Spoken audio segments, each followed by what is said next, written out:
The Florida dawn was already warm, hanging heavy with humidity over the marshes of Merritt Island. But the air felt different on this particular morning. It was Wednesday, July 16th, 1969. The sun had not yet breached the horizon, yet the sky was alive, vibrating with an energy that seemed to emanate from the very ground itself. Millions of eyes were turned toward a specific point on the coastline, a concrete cathedral of technology, designated Launch Complex 39A. There, bathed in the artificial brilliance of xenon floodlights, stood the largest, loudest, and most complex machine ever built by human hands, the Saturn V.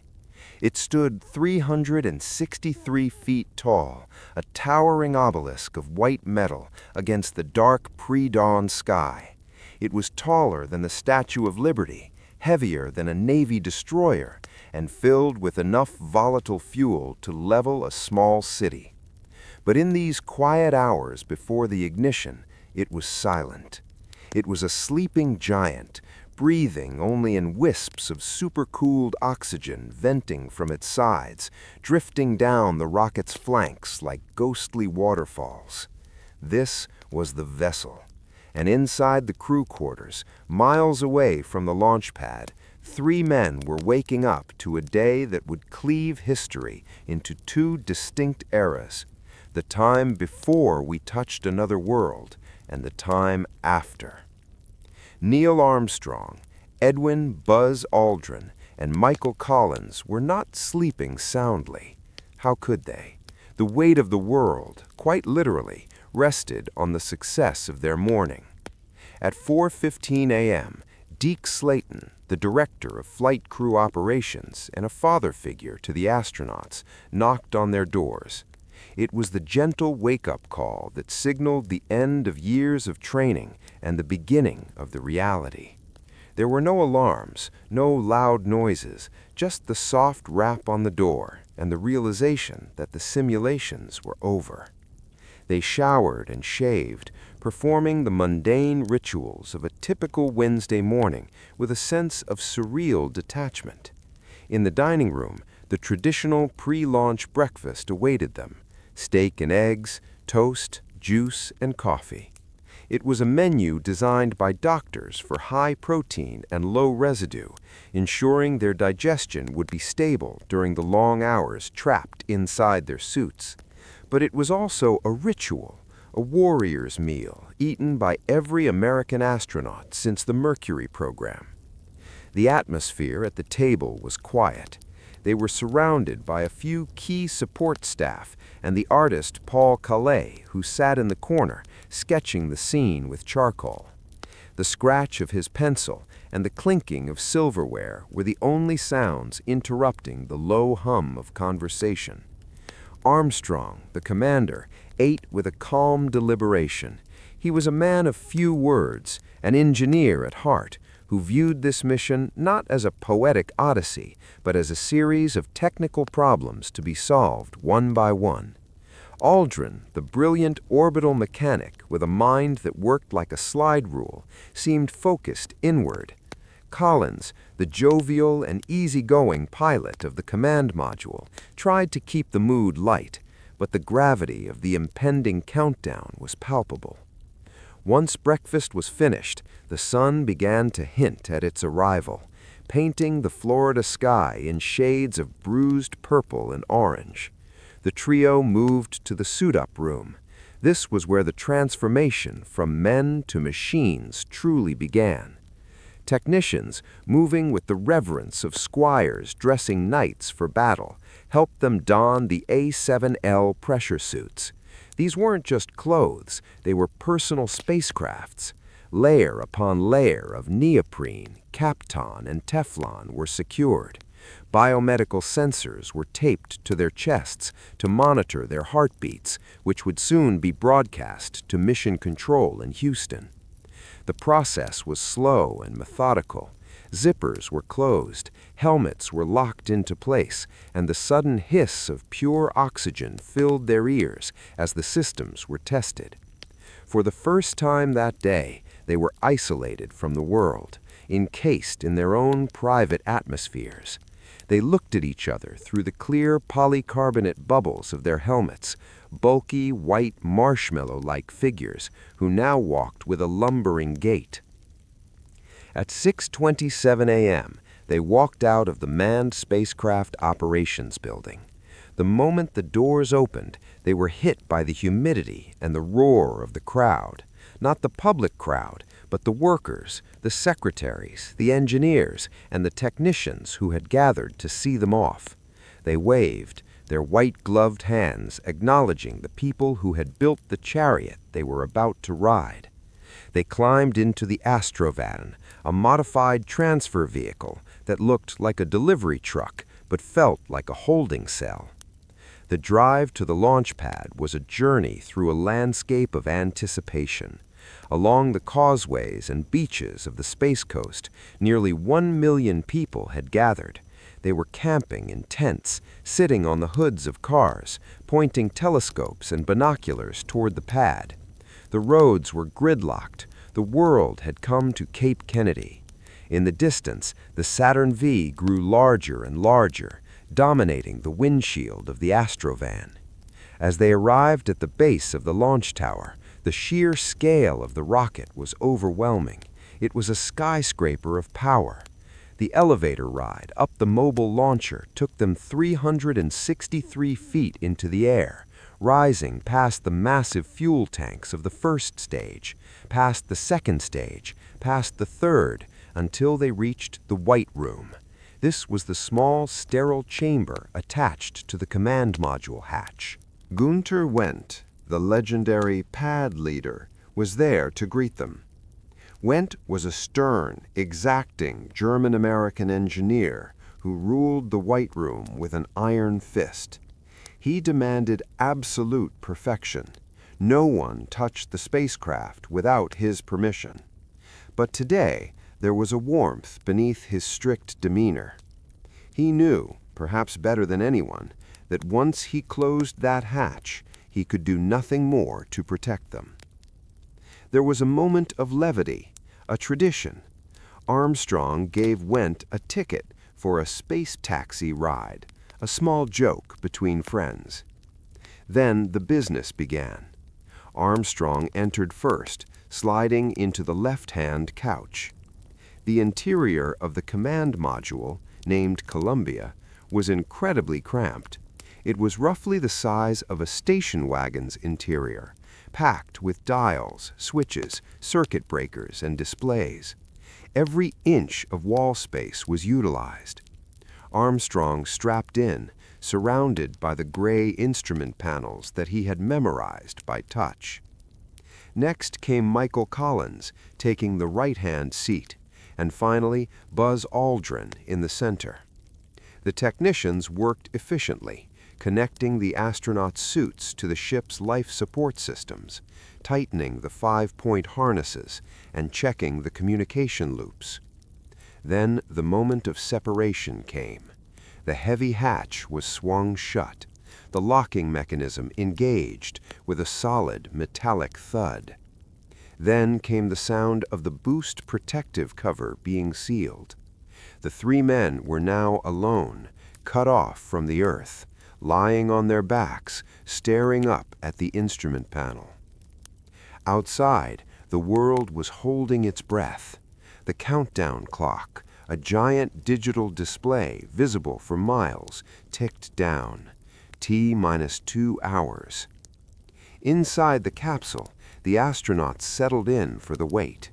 This was the hardest part for many, the waiting. They ran through checklists, their voices calm and rhythmic over the radio loop. Comm check, oxygen pressure stable, batteries fully charged.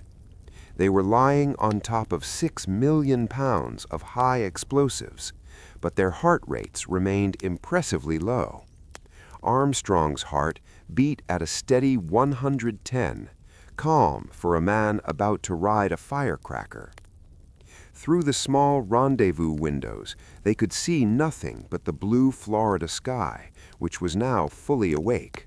They couldn't see the million people watching. They couldn't see the VIP stands where former President Lyndon Johnson sat, or where the current Vice President Spiro Agnew watched through binoculars.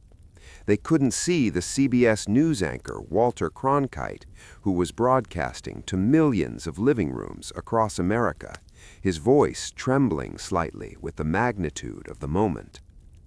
The countdown proceeded with a mechanical precision. The swing arms, the massive metal bridges connecting the tower to the rocket, began to retract one by one. The vehicle switched to internal power. The guidance system aligned itself with the stars. T-minus 60 seconds. The automated sequencer took over. The Saturn V was now thinking for itself. Pressures in the fuel tanks were brought to flight levels. The massive F-1 engines at the base of the rocket were being chilled down, prepared for the shock of ignition. T-minus 15 seconds. Guidance is internal. 12, 11, 10, 9. At T-minus 8.9 seconds, the ignition sequence started. Deep in the belly of the first stage, sparks flew. Turbopumps the size of small cars spun up to speed, forcing kerosene and liquid oxygen into the combustion chambers. Ignition sequence start. 6, 5, 4. A sudden, deep rumble vibrated through the astronauts' couches. It wasn't a noise yet. It was a shaking, a physical assault on the senses as the 5 F-1 engines roared to life. They were clamped down to the pad, building thrust, straining against the hold-down arms like a beast trying to break its chains. 3, 2, 1. Liftoff. At 9:32 a.m., the hold-down arms released. The Saturn V did not shoot up like a bullet. It rose with majestic, terrifying slowness. It hovered for a heartbeat, balancing on a pillar of fire that was brighter than the sun, scorching the concrete trench below, turning thousands of gallons of water into instant steam. Inside Columbia, the vibration was intense. It wasn't just a shaking, it was a hammering. The astronauts were pressed back into their couches. The noise was a deafening roar that transcended hearing and became something felt in the bones. As the tower cleared, the rocket began to pick up speed. "Tower clear," came the call from Houston. Responsibility for the mission had now shifted from the Launch Control Center in Florida to the Mission Control Center in Houston, Texas. "Roger, tower clear," Armstrong replied. His voice was steady, cutting through the static and the roar. The rocket began its pitch program, tilting slightly to fly out over the Atlantic Ocean. The G-forces began to build. 2 Gs, 3 Gs, 4 Gs. Their chests felt heavy, their faces pulled back. The blue sky outside the window turned to a deep indigo, and then, abruptly, to the black of space. 2 minutes and 42 seconds into the flight, the center engine of the first stage cut off, followed by the 4 outboard engines. The first stage, now an empty husk of metal, was jettisoned. Explosive bolts fired, and the astronauts were thrown forward in their straps as the thrust disappeared for a split second, only to be slammed back again as the second stage ignited. They were climbing. They were leaving the cradle of Earth. The atmosphere was behind them, a thin blue ribbon curving over the horizon. The noise subsided to a smoother hum as the second stage pushed them faster and faster, approaching orbital velocity. 11 minutes after leaving the ground, the third stage shut down. The shaking stopped. The noise vanished. The G-force lifted from their chests. Suddenly, they were floating against their straps. Silence returned, but it was a different kind of silence than the morning. It was the silence of the vacuum. Neil Armstrong looked out the window. He said, "It's a beautiful view." They were in orbit, but they weren't staying there. They were merely circling the parking lot, checking their systems, preparing for the maneuver that would fling them out towards the moon. For the next 2.5 hours, the Apollo 11 spacecraft, Columbia, along with the attached third stage of the Saturn V rocket, circled the Earth. They were coasting at 17,500 miles per hour, a speed that renders geography into a blur. The astronauts were no longer citizens of a country. They were residents of a small metal island, passing over continents in minutes. They checked their systems with the detached professionalism of pilots, but the view out the window was stealing their attention.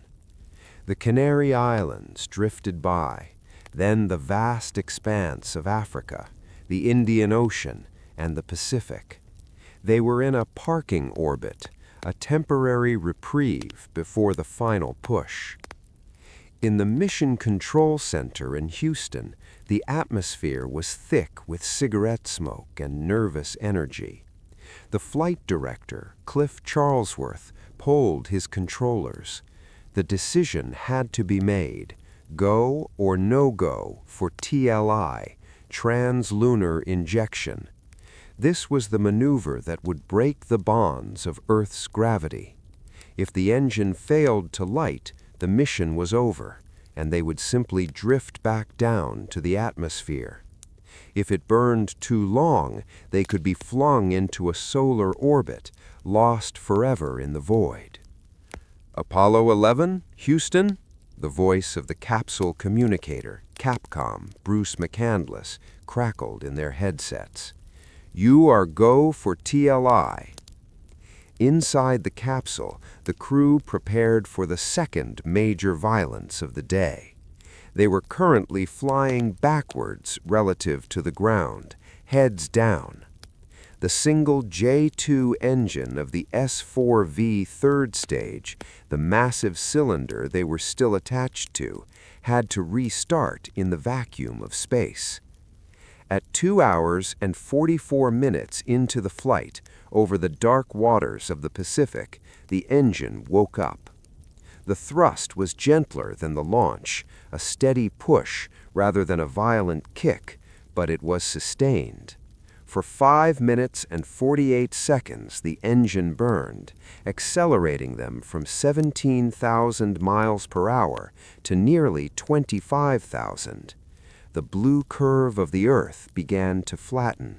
The sky, which had been a comfortingly close ceiling, suddenly opened up into an infinite hallway. They were no longer orbiting, they were traveling. They were now moving fast enough to escape the planet's pull. When the engine cut off, the silence returned, heavier than before. They were on their way to the moon. But the choreography was far from over. Now came one of the most delicate maneuvers of the flight: transposition, docking, and extraction. Currently, the Command Service Module, Columbia, was sitting on top of the rocket stage. Buried underneath them, inside a conical adapter, was the Lunar Module, the spindly, gold foil-wrapped vehicle that would take Armstrong and Aldrin to the surface. It was stored like a folded insect in a garage. To get it, they had to separate, turn around, and pull it out. Michael Collins, the pilot of the command module, took the controls. He fired the explosive bolts that separated Columbia from the third stage. The two vehicles drifted apart. Collins then used the small thrusters on the side of his service module to flip their ship 180 degrees. It was a slow, graceful pirouette in the blackness. As Columbia turned, the astronauts looked back at the spent rocket stage they had just discarded. It was a massive white tube floating in the sunlight. But what caught their eye was the top of it. The 4 panels of the adapter had bloomed open like the petals of a giant mechanical flower, revealing the prize inside, the lunar module, Eagle. It didn't look like a spaceship. It looked like a geometry project made of aluminum and mylar. It was angular, awkward, and distinctly unaerodynamic because it would never have to fly in an atmosphere. It was a creature of the void. Collins nudged Columbia forward. He had to guide a probe at the nose of his ship into a small drogue cone on the top of the Eagle. It was like threading a needle while moving at 25,000 miles per hour, though relative to each other, they were moving inches per second. The margin for error was non-existent. If he damaged the latching mechanism, they couldn't land on the moon. They would have to turn around and come home. Inch by inch, the two craft closed the gap. Armstrong and Aldrin watched the instruments, but Collins watched the window. The target grew larger. The metallic flower filled their view. Thunk.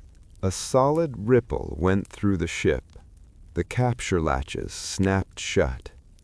"Houston, this is Apollo 11. We got a hard dock," Collins reported, his voice laced with the satisfaction of a craftsman who had just finished a perfect weld. They were now one large combined spacecraft, the command module, the service module, and the lunar module. Collins reversed the thrusters, and they pulled the Eagle free from the third stage. The empty rocket shell drifted away, destined to float past the moon and into orbit around the sun, a ghost ship of the 20th century. Now the long coast began. The frantic activity of the morning dissolved into the quiet routine of spaceflight. The crew unstrapped from their couches and began to remove their heavy pressure suits. This was a task easier said than done in zero gravity. In the cramped cabin, trying to wrestle out of stiff, multi-layered spacesuits while floating was like trying to change clothes inside a telephone booth that was tumbling down a hill. But the relief of being in their flight coveralls, lightweight, comfortable Teflon fabric, was immense. They were finally able to take stock of their new reality. The sensation of weightlessness was euphoric but strange. Blood shifted from their legs to their heads, giving them puffy faces and the feeling of a mild head cold. Dust motes and lost washers floated by like microscopic satellites. If you let go of a pen, it simply hovered there, waiting for you to retrieve it. But the most profound change was the window. Neil Armstrong floated to the center hatch window and looked back. For the entirety of human history, the Earth had been the ground, the horizon, the world. Now it was a marble. It was shrinking with every passing hour. He could see the swirling white clouds, the deep azure of the oceans, and the brown tones of the land masses, all suspended in an endless, velvety black nothingness. It was beautiful, fragile, and terrifiedly small. The further they went, the more the Earth seemed to recede, turning from a planet into a bright blue star. To keep the spacecraft from overheating on one side and freezing on the other in the unfiltered glare of the sun, they initiated a maneuver called the passive thermal control, or casually, the barbecue roll. They set the ship to rotate slowly on its axis, about 3 revolutions per hour. It was a slow, hypnotic spin. Through the windows, the sun would sweep past, blazing and blinding, followed by the comforting darkness of deep space, and then the Earth, and then the moon. Sun, space, Earth, moon, over and over again, a slow, rhythmic waltz through the void. Inside Columbia, the lights were dimmed. The hum of the fans and the glycol pumps became the background noise of their existence, a white noise that signaled life. They heated water for coffee and rehydrated their food, shrimp cocktail, chicken stew, applesauce, eating from plastic pouches with spoons. The food was surprisingly good, though the lack of gravity meant you couldn't smell it well, which dulled the taste. As the first night approached, though there was no night in space, only the arbitrary schedule set by Houston, they prepared to sleep. They covered the windows with shades to block out the relentless sun. They slipped into lightweight sleeping bags that were tethered to the walls or under the couches to keep them from floating into switches or bumping into each other. Drifting off to sleep on the way to the moon was a psychological hurdle. They were thousands of miles from home, traveling further than any human had ever gone, encased in a fragile shell of metal and plastic. Yet the exhaustion of the launch took over. Silence settled over the ship. The radio chatter with Houston died down to occasional check-ins. The spacecraft spun slowly, roasting evenly in the sunlight. Inside, 3 men floated in the dark, their dreams no different from those they had on Earth, while outside, the great black ocean of space stretched on for 240,000 miles. They were sailors on the ultimate sea, and the shore was fading fast behind them. The journey to the moon was not a sprint. It was a long, quiet coast through the void. For nearly 3 days, the crew of Apollo 11 lived in a state of suspended animation, caught between 2 worlds. The Earth, once an enormous, overwhelming presence, had shrunk to the size of a marble held at arm's length. The moon, their destination, was growing from a distant disk into a menacing, cratered sphere that seemed to swallow the sky. Life inside Columbia settled into a unique rhythm, dictated not by the rising and setting of the sun, but by the flight plan checklists sent up from Houston. They woke, they ate, they performed system checks, and they slept. The spacecraft continued its slow barbecue roll, turning 3 times an hour to distribute the sun's searing heat. This constant rotation meant that beams of sunlight would sweep through the cabin windows like a lighthouse beam, illuminating floating dust motes and instrument panels before plunging them back into shadow. Eating was an adventure in physics. Their food came in plastic pouches, freeze-dried shrimp cocktail, a crew favorite for its spicy kick, which helped clear their sinuses in the fluid-shifted environment of zero-G, beef stew, chicken and dumplings, and chocolate pudding. To eat, they had to inject hot or cold water into the pouch with a specialized water gun, knead the bag to mix it, and then squeeze the paste into their mouths. Crumbs were the enemy. A floating crumb could be inhaled, or worse, lodge itself behind a critical electrical switch and cause a short circuit.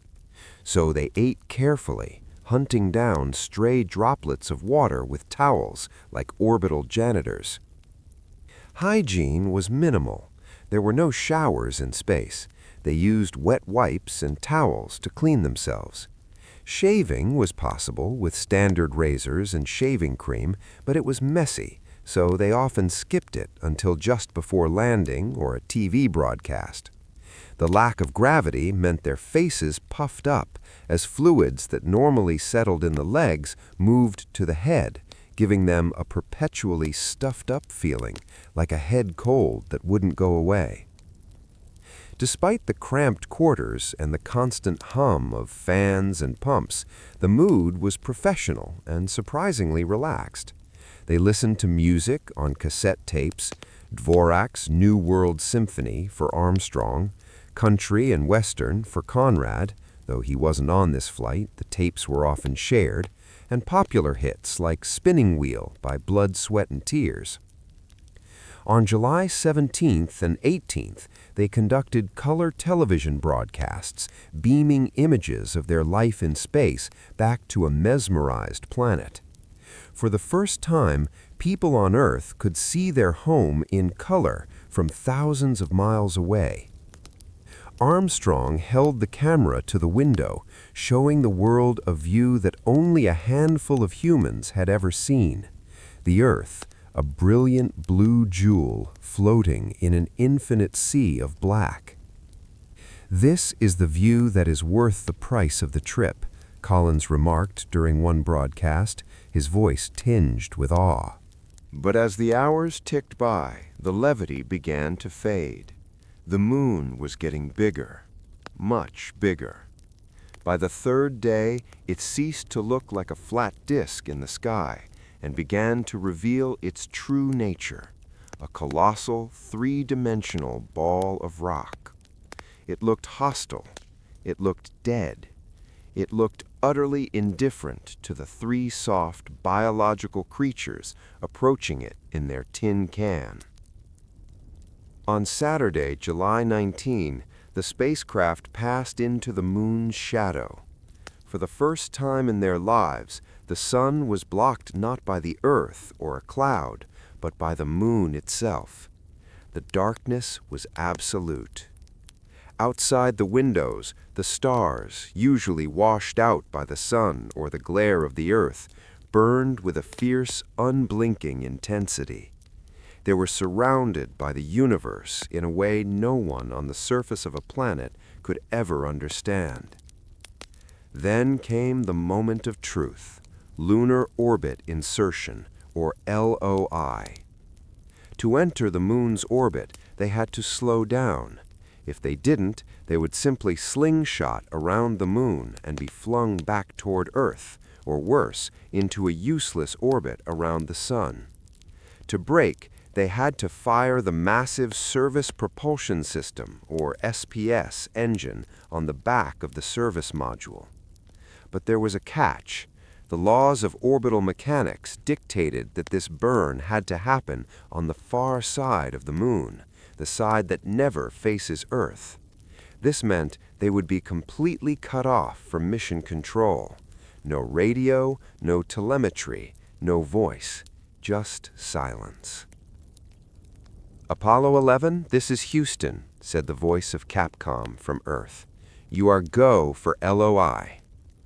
"Roger, Houston, go for LOI," Armstrong replied. Minutes later, Columbia slipped behind the edge of the moon. The radio signal from Houston cut out instantly with a sharp burst of static. Loss of signal. For the next 34 minutes, Neil Armstrong, Buzz Aldrin, and Michael Collins were the loneliest humans who had ever existed.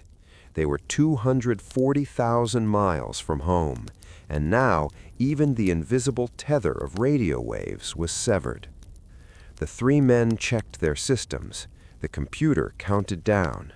They were flying backwards, engine facing the direction of travel. "Burning," Armstrong said quietly as the engine roared to life. For 6 minutes, the engine fired, acting as a brake. The astronauts were pushed back into their seats by the deceleration. They watched the instrument panel like hawks. If the engine burned for too short a time, they wouldn't be captured by the moon's gravity and would fly off into space. If it burned for too long, they would crash into the lunar surface. It had to be perfect. The engine shut down on time. The sudden silence was jarring. They floated against their straps, weightless once again. They rushed to the windows. Below them, just 70 miles down, the surface of the moon rolled by. It wasn't the romantic, glowing orb seen from Earth. It was a rugged, scarred wasteland of gray. Craters upon craters, mountains that looked like piles of broken glass, and vast, smooth plains of ancient lava, the seas, or Maria. It was a monochrome world of stark beauty and terrifying desolation. "It looks like a plaster of Paris cast, a grayish cocoa color," Aldrin commented, staring at the gray surface. Back on Earth, the clock in mission control was agonizingly slow. The flight controllers stared at their screens, waiting for the signal to return. If Apollo 11 had crashed, or if the engine hadn't fired, the silence would continue forever. Then, exactly on schedule, the telemetry data flickered onto the screens. "We got him," someone shouted. "Apollo 11, this is Houston. How do you read?" "Loud and clear, Houston," came the calm voice of Armstrong. The burn was on time. A collective sigh of relief swept through the control room. Apollo 11 was no longer a spacecraft traveling through the void. It was now a satellite of the moon. They spent the next several hours circularizing their orbit and preparing the lunar module Eagle for its descent. The view out the window was now dominated by the lunar surface, a rolling landscape of craters passing by every 2 hours. They identified landmarks they had studied in training: the Sea of Fertility, the Sea of Crises, the Sea of Tranquility. "The moon is a grim place," Collins noted in his journal. It seemed welcoming only in the sense that it was there, waiting. As they bedded down for their final sleep period before landing day, the reality of what was about to happen settled over them. Tomorrow, 2 of them would attempt to do the impossible. Tomorrow, they would try to land on that alien world floating just outside their window. The spacecraft hummed, the moon rotated silently below, and 3 men drifted to sleep, orbiting a rock that no human had ever touched.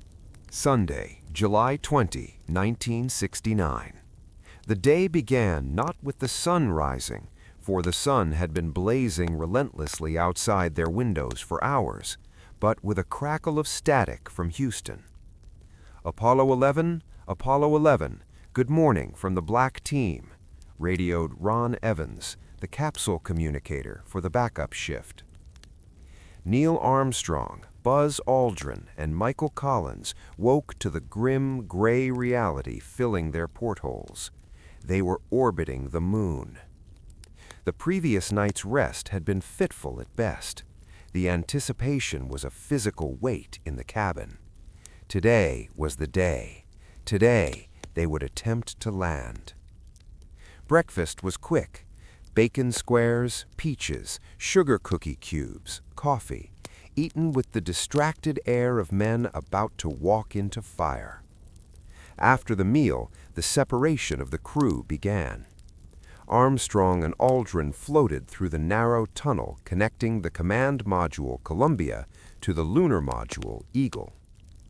The inside of the Eagle was a stark contrast to Columbia. Where the command module was a cramped but somewhat finished cockpit with couches and instrument panels, the lunar module felt like the inside of a complex machine. There were no seats. To save weight, the designers had realized that in 1/6 gravity, astronauts didn't need to sit, they could stand, held in place by bungee cords and Velcro restraints. The walls were thin, so thin in places that a carelessly dropped screwdriver could puncture them. It was a fragile, angular insect of a ship built solely for the vacuum. Once inside, Armstrong and Aldrin powered up the systems. They extended the landing gear, the 4 legs snapping into place with satisfying thuds that reverberated through the frame. Back in Columbia, Michael Collins sealed the hatch behind them. He was now the gatekeeper, the ferryman who would wait in orbit while his friends descended into history. On the far side of the moon, cut off from radio contact with Earth, the separation occurred. Collins hit the switch to release the capture latches. Clunk. Springs pushed the 2 spacecraft apart. Eagle pirouetted slowly in front of Columbia's window. "The Eagle has wings," Armstrong reported, as they came back around to the near side of the moon, re-establishing contact with Houston. "Roger, Eagle, we see you on the steerable," Charlie Duke, the new Capcom, replied from Mission Control. Duke, a South Carolinian with a distinctive drawl, would be the voice of Houston for the landing.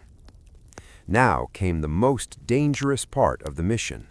The Eagle had to descend from an altitude of 60 miles down to the surface. It was a controlled fall, a braking maneuver that had to be executed with absolute precision. If the engine failed, they would crash. If they ran out of fuel, they would crash. If they hit a rock, they would crash. At 3:08 p.m. Houston time, the Eagle's Descent Orbit Insertion (DOI) burn fired. This was slowing them down just enough to drop their orbit's low point to 50,000 feet above the lunar surface. For the next hour, they coasted, watching the moon get closer and closer. The tension in Mission Control was palpable. The room was silent, save for the murmurs of the flight controllers and the squawk of the radio. Gene Kranz, the flight director, a man known for his flat-top haircut and white vests, ordered the doors to the control room locked. No one could leave. No one could enter. They were committed. "Eagle, Houston," Duke said. "If you read, you're go for powered descent." "Roger," Aldrin replied. "Understand, go for descent." At 46,000 feet, the engine throttled up. The Eagle was now flying feet first, windows facing down toward the moon, so the astronauts could track landmarks and time their descent. But almost immediately, there was a problem. As they passed landmarks on the surface, Armstrong realized they were arriving at checkpoints seconds earlier than the timeline predicted. "Our position checks downrange show us a little long," Armstrong noted, his voice calm, but his mind racing. They were going too fast. The residual pressure in the docking tunnel during separation had acted like a popped champagne cork, giving them a tiny extra push. It didn't seem like much, but at orbital speeds, it meant they would overshoot their planned landing zone by miles. They were heading into the unknown West Crater region, a boulder field of jagged rocks the size of cars. Then, at 33,000 feet, chaos struck. A yellow master alarm light flashed on the dashboard. "Program alarm," Armstrong called out. "It's a 12:02. 12:02, Aldrin replied. Inside the Eagle, the two men exchanged a glance. They had memorized hundreds of alarm codes, but 12:02 wasn't a common one in simulations. It meant executive overflow. The computer was being asked to do too much at once. It was overloaded. In Houston, a 26-year-old guidance officer named Steve Bales stared at his console. His heart hammered against his ribs. A 12:02 alarm usually meant an abort. It meant the computer might give up and stop flying the ship. If he called an abort, the mission was over. Armstrong and Aldrin would have to fire the ascent engine and punch out, leaving the landing stage to crash into the moon. "Give us a reading on the 12:02 program alarm," Armstrong asked, a hint of urgency creeping into his tone. Bales looked at his backroom support, Jack Garman. Garman had a cheat sheet of alarm codes taped to his desk. He scanned it quickly. "It's okay," Garman shouted over the loop. "If it doesn't happen continuously, we're go." Bales turned to the flight director. "We're go on that alarm, flight." "Roger," Kranz said. "Eagle, Houston, we're go on that alarm," Duke relayed to the crew. They were still descending. The computer was struggling, shedding non-essential tasks to keep the guidance system running, but it was holding. Then it happened again. 12:01 alarm, Aldrin said. "Same type, we're go," Houston replied instantly. They were now below 10,000 feet. Armstrong looked out the triangular window. The computer, still trying to fly the landing, was guiding them straight toward a crater the size of a football stadium, surrounded by a field of boulders. It was a death trap. If they landed there, the Eagle could tip over or rupture a fuel tank. Armstrong made a decision. He switched the computer from auto to attitude hold. He was taking control.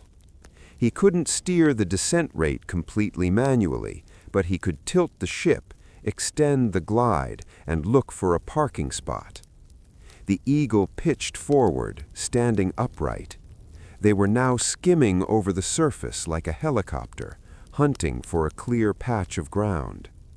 "Pretty rocky area," Armstrong murmured. He tilted the stick forward, commanding the thrusters to push them horizontally. They needed to clear the boulder field. In Houston, the telemetry showed something terrifying: the fuel gauge. The Eagle had a limited amount of fuel. Once it hit bingo level, they had 20 seconds to land or abort. If they ran out of fuel 20 feet above the ground, the engine would quit and they would fall like a stone. 60 seconds, Duke called out. They had 1 minute of fuel left, and they were still 100 feet in the air. Armstrong was silent. He was looking out the window, his eyes darting across the gray, dusty terrain, looking for a smooth spot. He saw a clearing beyond the crater.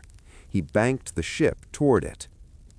Down 2.5, Aldrin read the instruments. Forward 40 feet, down 2.5, kicking up some dust. The Eagle was now so low that the exhaust from the descent engine was blasting the lunar soil, creating a sheet of dust that blurred the surface. It was like landing in a sandstorm. Armstrong had to trust his eyes and his instincts. 30 seconds, Duke warned. 30 seconds of fuel. The tension in mission control was suffocating. People were gripping the sides of their consoles until their knuckles turned white. "Drifting right," Aldrin said. "Contact light." A blue light on the dashboard illuminated. Probes hanging from the footpads had touched the surface. "Okay, engine stop," Armstrong said. The roar of the engine died.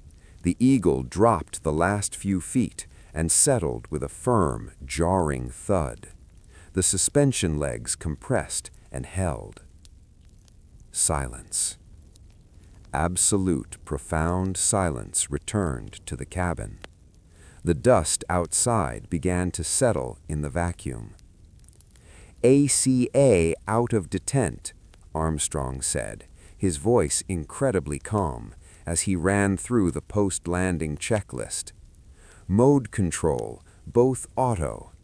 Descent engine command override, off. Engine arm, off.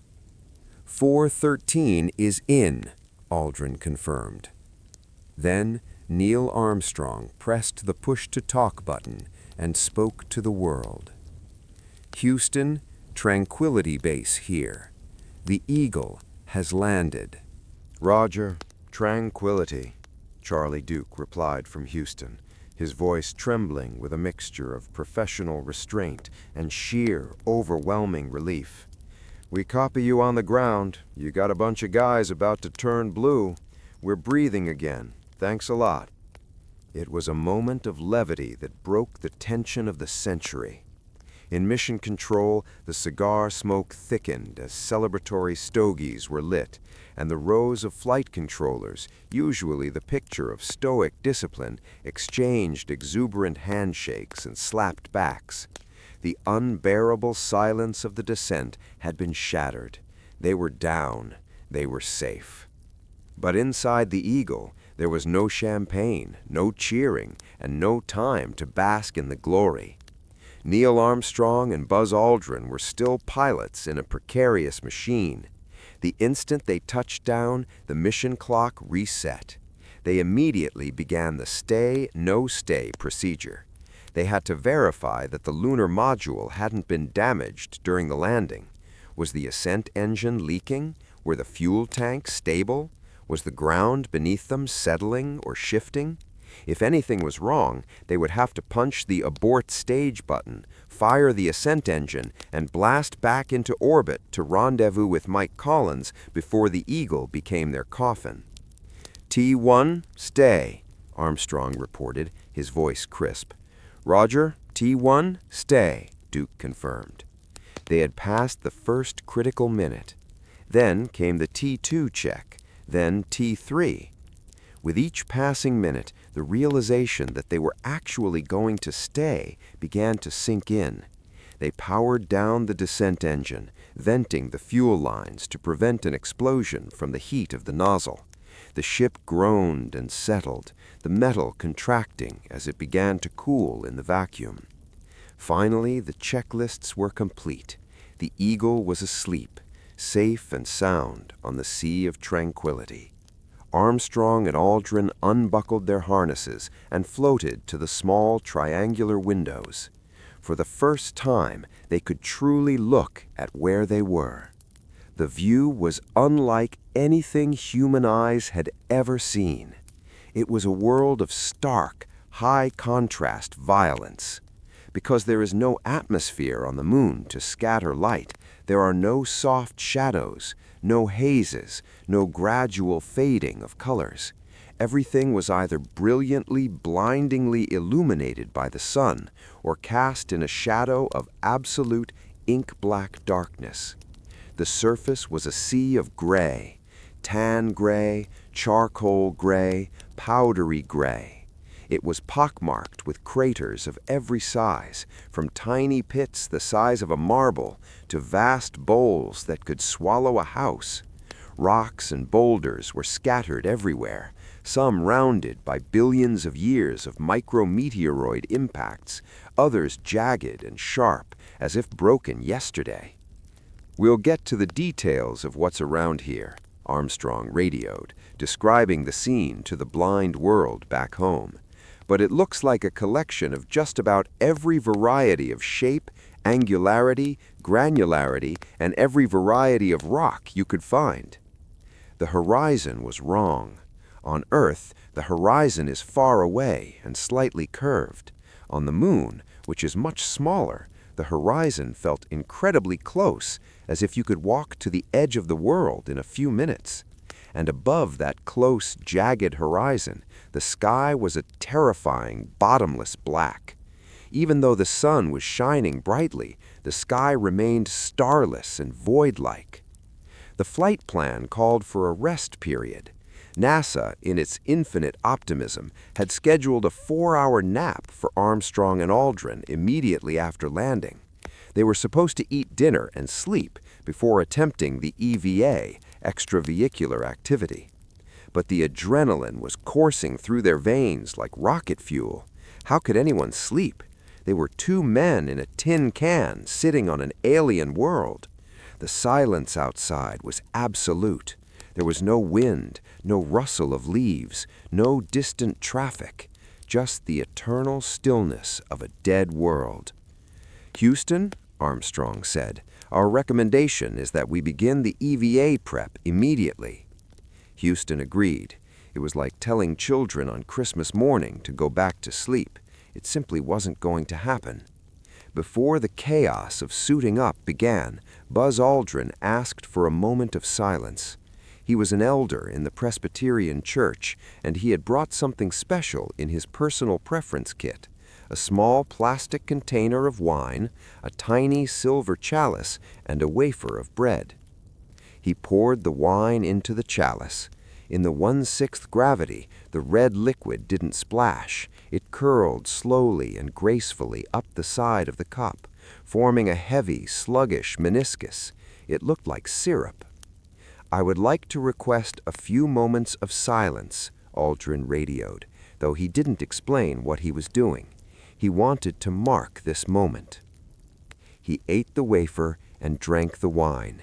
He read silently from a card on which he had written a passage from the Gospel of John. "I am the vine, you are the branches.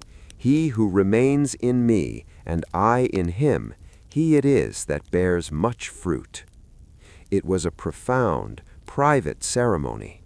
The first food and drink consumed on the moon were the elements of Holy Communion. Then the work began. Suiting up for a moonwalk inside the lunar module was a logistical nightmare. The cabin was the size of 2 telephone booths side by side. It was filled with sharp angles, instrument panels, and switches. Armstrong and Aldrin had to put on their portable life support system, or PLSS, backpacks, massive rectangular units that weighed nearly 120 pounds on Earth, though only 20 pounds on the moon. These backpacks were their personal spaceships, providing oxygen, cooling water, and radio communications. They had to help each other, twisting and turning in the cramped space, careful not to bump into the delicate instrument panels.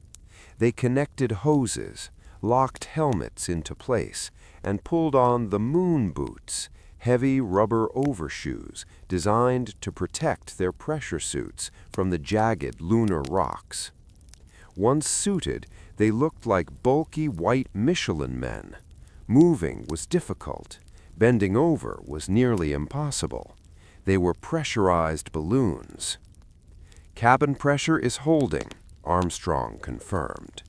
Now came the depressurization. They couldn't open the door while the cabin was full of air. The pressure would blow the hatch off its hinges. They had to vent the oxygen into space. They opened the valve.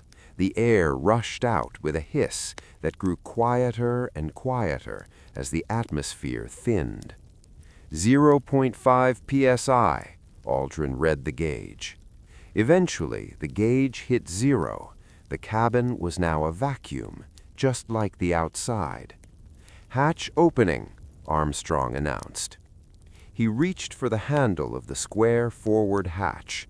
It was located near the floor, requiring them to get down on their knees, a difficult feat in the stiff suits. Armstrong pulled. The hatch, held in place by residual pressure and a tight seal, resisted. He pulled harder. Pop! The seal broke, and the hatch swung inward. For the first time, there was nothing between them and the moon but a small open square. Armstrong got on his hands and knees and backed out, feet first. He moved onto the porch, a small platform at the top of the ladder. He was now outside the spacecraft, standing on a small metal grating, bathed in the unfiltered sunlight. He grabbed a D-ring on the side of the module and pulled it. This deployed the MESA, modularized equipment stowage assembly, a drawer on the side of the Eagle that held the TV camera. "TV circuit breaker in," Aldrin called from inside. On Earth, millions of television screens flickered. The image was upside down at first, a stark black and white contrast. Then it flipped. A ghostly white leg appeared on the screen. Neil Armstrong was on the ladder. He moved slowly, testing his weight. He hopped down, rung by rung. The gravity felt strange. He felt light, floaty, yet he had mass. He reached the bottom rung, his feet hovering just a few feet above the lunar soil.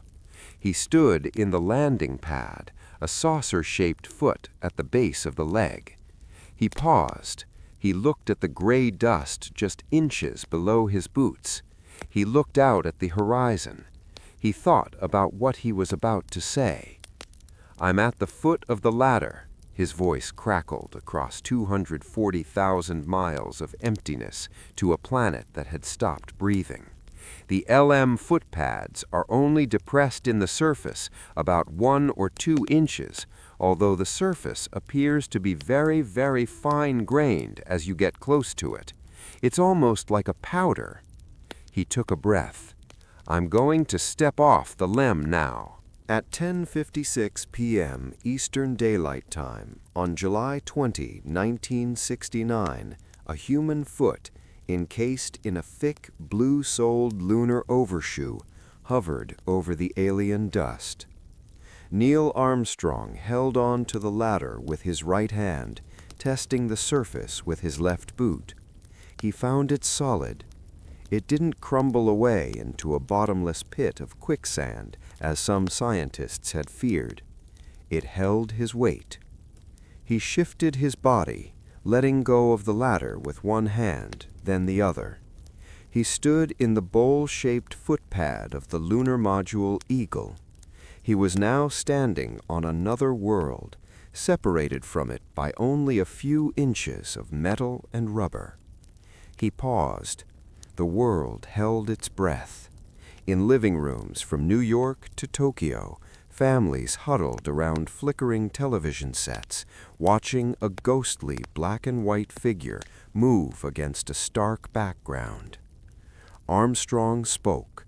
His voice, carried by radio waves across the 240,000-mile void, was clear, though slightly static-filled. That's one small step for man, one giant leap for mankind. He stepped off the pad. His boot sank slightly into the fine charcoal-gray powder, leaving a crisp, distinct footprint, a mark that, due to the lack of wind or rain on the moon, would likely remain there for millions of years. He let go of the lunar module. He was standing on the moon. The sensation was immediate and bizarre. He weighed only 60 pounds, including his suit and backpack.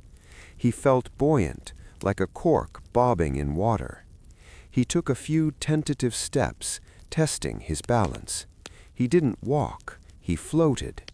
Each step was a slow-motion lope. If he pushed off too hard, he would sail into the air. If he leaned too far forward, he would simply drift back to vertical. The surface is fine and powdery, Armstrong reported, looking down at his boots. I can kick it up loosely with my toe. It adheres in fine layers, like powdered charcoal, to the sole and sides of my boots. I only go in a small fraction of an inch, maybe an eighth of an inch, but I can see the footprints of my boots and the treads in the fine sandy particles. He looked up. The sky was a terrifying, infinite black, even though the sun was blazing behind him. The horizon was incredibly close, curving away much sharper than on Earth. It felt like standing on a small island in a vast, dark ocean. There were no stars visible to the naked eye because of the intense glare of the sun reflecting on the lunar surface. It was a world of absolute contrast, blinding white and pitch black. It has a stark beauty all its own, Armstrong said, turning slowly. It's like much of the high desert of the United States. It's different, but it's very pretty out here. 19 minutes later, it was Buzz Aldrin's turn. He backed out of the hatch, guided by Armstrong's voice. Okay, you're right at the edge of the porch. Now drop your PLSS down. You're clear, about an inch clearance on top. Aldrin moved down the ladder with a practiced agility. As he reached the bottom rung, he jumped down to the footpad, then jumped back up to the ladder, testing his ability to get back into the ship. Beautiful view, Aldrin exclaimed as he stood next to Armstrong. Isn't that something? Magnificent sight out here. Aldrin looked out at the desolate landscape, the gray craters, the black sky, the utter stillness of a dead world. Magnificent desolation, Aldrin murmured. Together, the two men began to explore. They moved with a unique kangaroo-like gait, hopping two-footed or loping from one foot to the other. They found that moving was easy, but stopping was harder. Their mass was the same as on Earth, about 360 pounds with the suit and backpack, so they had the same momentum. But their weight was only 60 pounds, so they had less traction to stop. It was like running on ice while wearing a heavy backpack. They had work to do. They weren't just tourists, they were scientists and ambassadors. First, they unveiled a plaque mounted on the leg of the lunar module. They read the inscription aloud to the world. Here, men from the planet Earth first set foot upon the moon, July 1969 A.D. We came in peace for all mankind. It bore the signatures of the 3 astronauts and President Richard Nixon. Then the phone rang. "Tranquility Base, this is Houston. We'd like to put the President of the United States on the line." "That would be an honor," Armstrong replied. From the Oval Office, President Nixon spoke to them. His voice was split-screened on televisions around the world. "Hello, Neil and Buzz. I'm talking to you by telephone from the Oval Room at the White House. And this certainly has to be the most historic telephone call ever made. I just can't tell you how proud we all are of what you have done. For every American, this has to be the proudest day of our lives. And for people all over the world, I'm sure they too join with Americans in recognizing what an immense feat this is. Because of what you have done, the heavens have become a part of man's world. And as you talk to us from the Sea of Tranquility, it inspires us to redouble our efforts to bring peace and tranquility to Earth. For one priceless moment in the whole history of man, all the people on this earth are truly one. One in their pride in what you have done, and one in our prayers that you will return safely to Earth." "Thank you, Mr. President," Armstrong replied, his voice steady. "It's a great honor and privilege for us to be here, representing not only the United States, but men of peace of all nations, and with interests and the curiosity and with the vision for the future. It's an honor for us to be able to participate here today." After the ceremony, the real work began. They had a limited amount of time, about 2.5 hours, before their oxygen and cooling water ran low. They had to deploy scientific experiments. Aldrin set up the solar wind composition experiment, a sheet of aluminum foil designed to trap particles from the sun. He also deployed the passive seismic experiment to measure moonquakes and the laser-ranging retroreflector, a mirror that would allow scientists on Earth to bounce lasers off the moon to measure its distance with incredible precision, an experiment that is still working today. Armstrong, meanwhile, went for a run. He jogged over to a large crater east of the landing site, snapping photos. He was like a kid in a sandbox, entranced by the strangeness of the environment. He collected rock samples, moon rocks, scooping them with a tool that looked like a long-handled clam digger. He filled 2 aluminum boxes with nearly 50 pounds of lunar material. These rocks were older than almost any rock found on Earth, pristine time capsules from the birth of the solar system. As they worked, the strangeness of the environment never faded. The silence was absolute. There was no sound of wind, no crunch of footsteps unless transmitted through their suits, no background hum of life. Just their own breathing, the static of the radio, and the visual overload of the brilliant sun and the pitch-black shadows. But time was their enemy.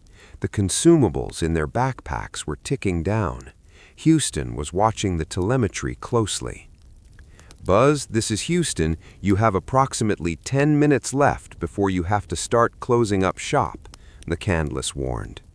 They hurried to finish. They packed the rock boxes. They rolled up the solar wind foil. They left behind a few items: a silicon disc containing goodwill messages from leaders of 73 nations, a gold olive branch pin as a symbol of peace, and a patch from the Apollo 1 mission to honor Gus Grissom, Ed White, and Roger Chaffee, who had died in a fire on the launchpad 2 years earlier. Finally, it was time to go back inside. Aldrin went up the ladder first. He guided the rock boxes up using a pulley system called the Brooklyn Clothesline. It was clumsy and difficult, covering them in gray dust. "Adios, amigo," Armstrong said as he sent the last box up. Then Neil Armstrong, the first man on the moon, became the last man on the moon. He took one final look around at the desolate, magnificent landscape. He looked at the flag, standing stiffly in the vacuum. He looked at the Earth, hanging like a blue marble in the sky above the lunar module. He grabbed the ladder and began to climb. He pulled himself through the hatch and into the Eagle. The heavy door was closed and sealed. The repressurization valve was opened. Hiss. Air flooded back into the cabin. The sound of the outside world, the absolute silence, was replaced by the comforting rush of oxygen. They were back inside, but they were covered in moon dust. It was everywhere, on their suits, their boots, their gloves. It smelled like gunpowder and wet ashes. It was abrasive and clung to everything. They removed their helmets and looked at each other. Their faces were smeared with soot-like dust, their eyes wide with adrenaline and exhaustion. They had done it. They had walked on the moon. But now they faced an equally terrifying prospect. They had to leave. Inside the tiny cabin of the Eagle, the adrenaline began to wear off, replaced by a cold, uncomfortable reality. Neil Armstrong and Buzz Aldrin had completed the most significant walk in human history, but now they had to do something mundane yet impossible: sleep. It was Sunday night, Houston time. The flight plan called for a 7-hour rest period before they attempted to leave the moon. But the Eagle was not a bedroom. It was a machine. There were no seats, let alone beds. They had to sleep on the floor. Aldrin curled up on the small section of floor space, while Armstrong sat on the ascent engine cover, leaning back against the wall with his legs supported by a sling. It was freezing. To save weight, the lunar module had thin walls and poor insulation. Now that the cooling systems had done their job during the spacewalk, the cabin temperature plummeted. They kept their helmets on to block out the noise of the glycol pumps, but it was too cold to sleep soundly. The silence of the moon outside was contrasted by the mechanical whirring inside.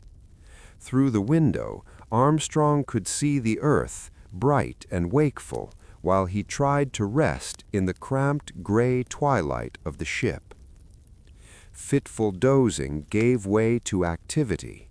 As they prepared for departure, a moment of panic struck.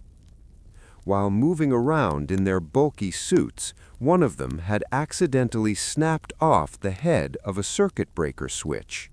It wasn't just any switch, it was the engine arm breaker. This switch was essential to fire the ascent engine. Without it, the engine wouldn't ignite, and they would be stranded on the moon forever, left to suffocate when their oxygen ran out. Mission Control began scrambling for a workaround, but Buzz Aldrin, with the practical mind of an engineer, found a simpler solution. He reached into his pocket and pulled out a felt-tip pen, a standard-issue Kurop pen. The tip of the pen fit perfectly into the hole where the switch used to be. "We're going to use this pen to arm the engine," Aldrin decided. It was a $2 solution to a billion-dollar problem. At 12:54 p.m. on July 21, it was time to leave. "Tranquility Base, Houston. Guidance is internal. You are cleared for takeoff," came the voice of Capcom. Inside the Eagle, Armstrong and Aldrin watched the countdown. They were sitting on top of a hypergolic rocket engine, one that used fuel which ignited instantly upon contact. It had no ignition system to fail. It simply had to work. 9, 8, 7, engine arm, proceed. Aldrin pushed the felt-tip pen into the breaker. Wham! The ascent engine fired. It was a violent, sudden kick. Unlike the slow, majestic rise of the Saturn V, the Eagle's ascent stage shot up like a jack-in-the-box. The explosive force blew the gold foil off the descent stage, which served as their launch pad, and, as Aldrin looked out the window, he saw the American flag whip violently in the exhaust plume and then topple over into the dust. They were airborne. "Very smooth," Armstrong reported. "Very quiet ride."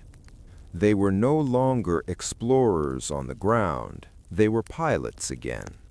The ascent stage, a small, ungainly bug of a ship, pitched forward, racing to catch up with Michael Collins in the command module Columbia, which was orbiting 60 miles above them.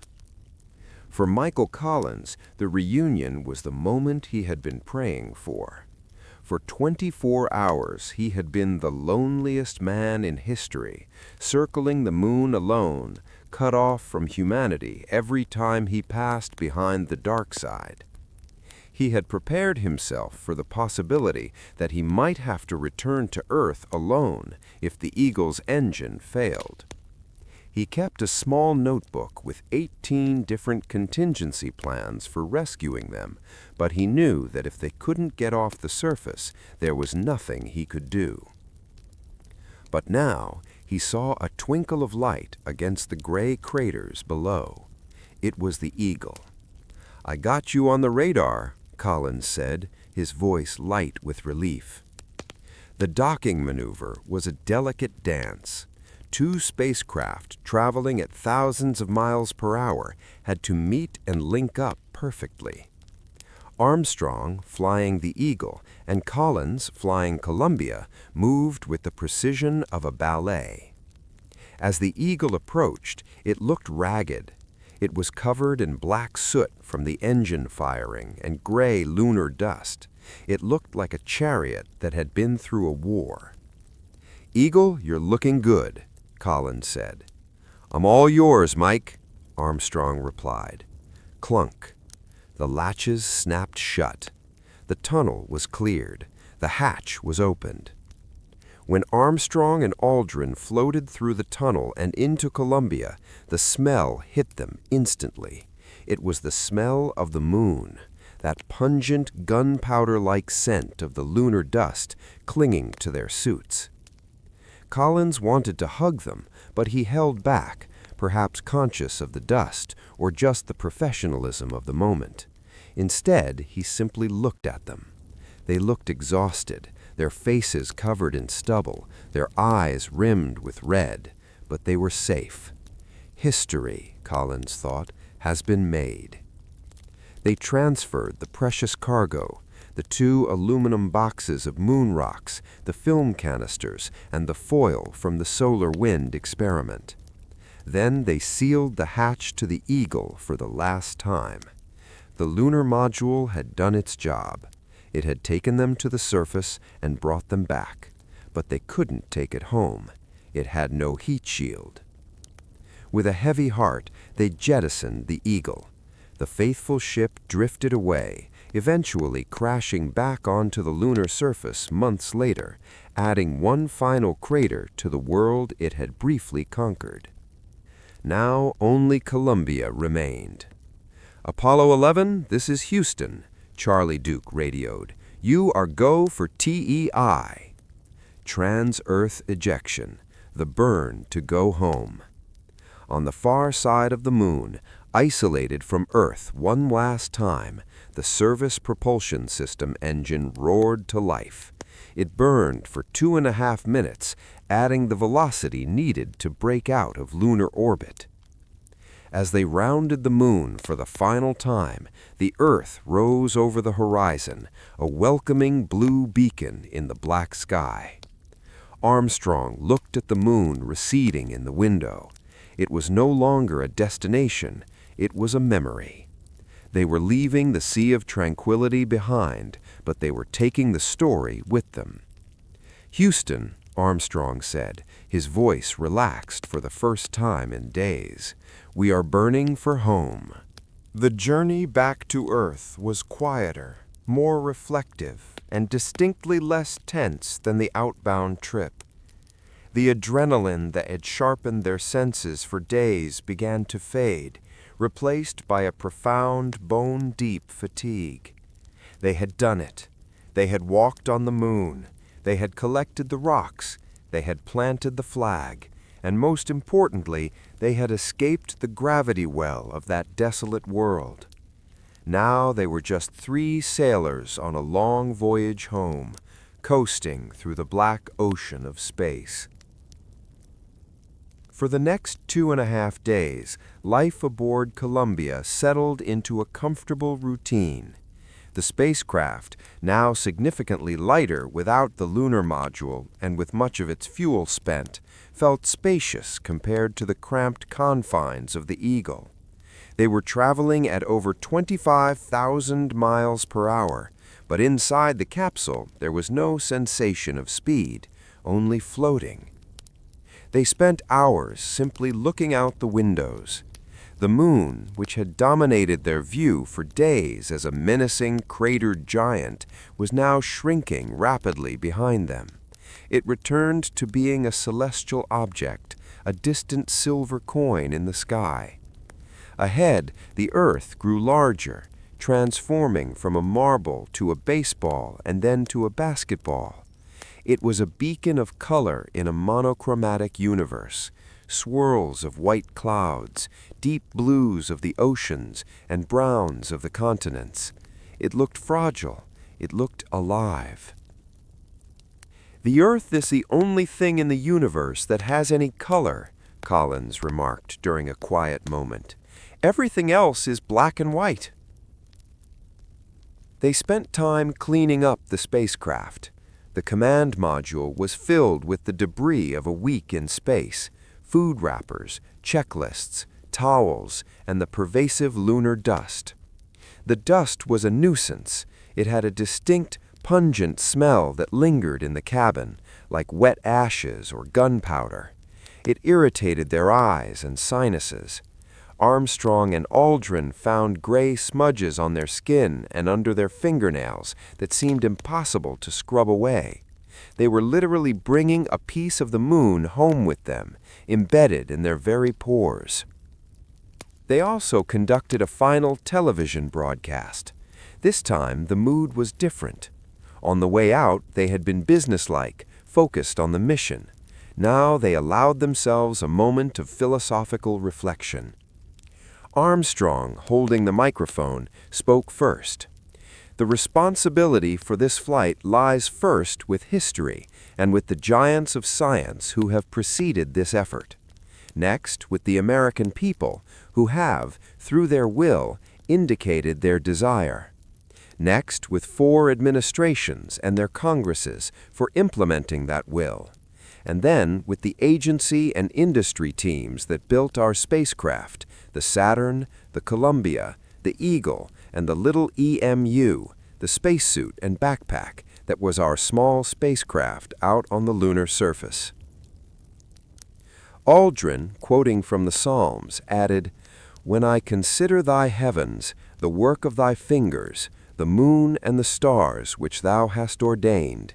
What is man that thou art mindful of him?" And Collins, the pilot who had kept the vigil in orbit, paid tribute to the invisible army behind them. This operation is somewhat like the periscope of a submarine. All you see are the three of us, but beneath the surface are thousands and thousands of others. And to all of those, I would like to say, thank you very much. It was a humble acknowledgement that they were merely the tip of the spear.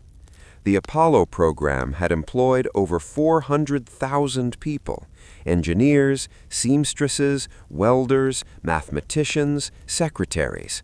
It was a triumph of human organization as much as technology. As they approached Earth, the gravitational pull began to accelerate them. The speedometer climbed, 20,000 miles per hour, 22,000 miles per hour, 24,000 miles per hour. They were falling towards the planet, aiming for a tiny corridor in the atmosphere. This was the final critical danger: entry. The atmosphere of Earth is a protective blanket, but at 25,000 miles per hour, it acts like a brick wall. If they hit it too steeply, the spacecraft would burn up instantly, turning into a shooting star. If they hit it too shallowly, they would skip off the atmosphere like a flat stone on a pond, bouncing back into space, where they would suffocate as their oxygen ran out.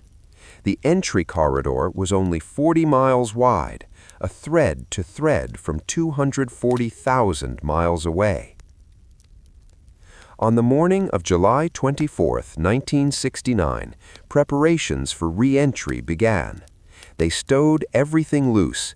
They checked the straps on the rock boxes. They donned their pressure suits one last time, though they didn't wear the helmets. 3 hours before splashdown, the command module, the cylinder that had provided them with power, oxygen, and propulsion for the entire trip, was jettisoned. It had done its job.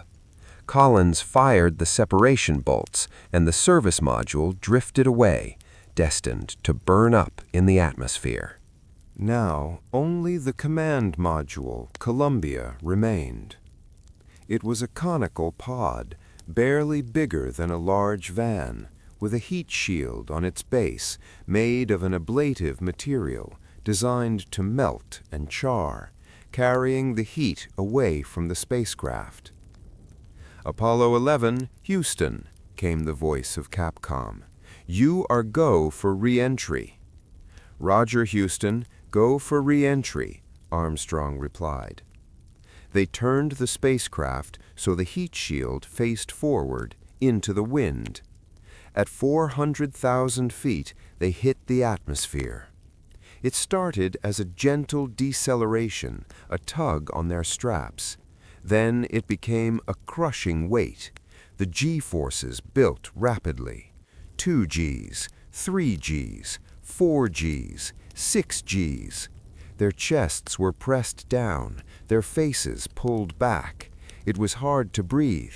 They were being squeezed by the hand of gravity, welcoming them back with a firm grip. Outside the window, the world turned to fire. The air in front of the heat shield was compressed so violently that it turned into plasma, a state of matter hotter than the surface of the sun, nearly 5,000 degrees Fahrenheit. The windows glowed with a terrifying, pulsating orange-white light. Chunks of the heat shield flew past like flaming meteors. Ionization blackout. For 3 minutes, the plasma sheath around the capsule blocked all radio signals. Apollo 11, Houston. Static. In mission control, the silence returned. This was the final wait. They could do nothing but watch the clock. If the heat shield failed, if the angle was wrong, they would never hear from them again. Inside the capsule, the astronauts watched the altimeter unwind. 200,000 feet, 150,000 feet. The G-forces peaked at 6.5 Gs, making it impossible to lift an arm. Then, slowly, the deceleration eased. The fire outside died down to a dull red glow, then faded. The sky turned from black to a comforting, familiar blue. "Apollo 11, Houston, standing by," came the voice from Earth, cutting through the static. "Roger, Houston, we are through the blackout," Armstrong said. His voice was calm, but there was a hint of exhaustion. At 24,000 feet, the drogue parachutes deployed. 2 small chutes popped out to stabilize the tumbling spacecraft. The capsule jerked violently. "Drogues! We got drogues!" shouted Collins. Then, at 10,000 feet, the main parachutes deployed. 3 massive orange and white canopies bloomed in the sky. It was a beautiful sight. The capsule slowed to a gentle 20 miles per hour, swinging rhythmically beneath the chutes. Below them lay the Pacific Ocean, a vast expanse of gray waves. The recovery ship, the arc carrier USS Hornet, was waiting just a few miles away. Helicopters were already in the air, circling like anxious parents. Splashdown. The impact was harder than they expected. Columbia hit the water with a jarring crash, sending up a spray of water.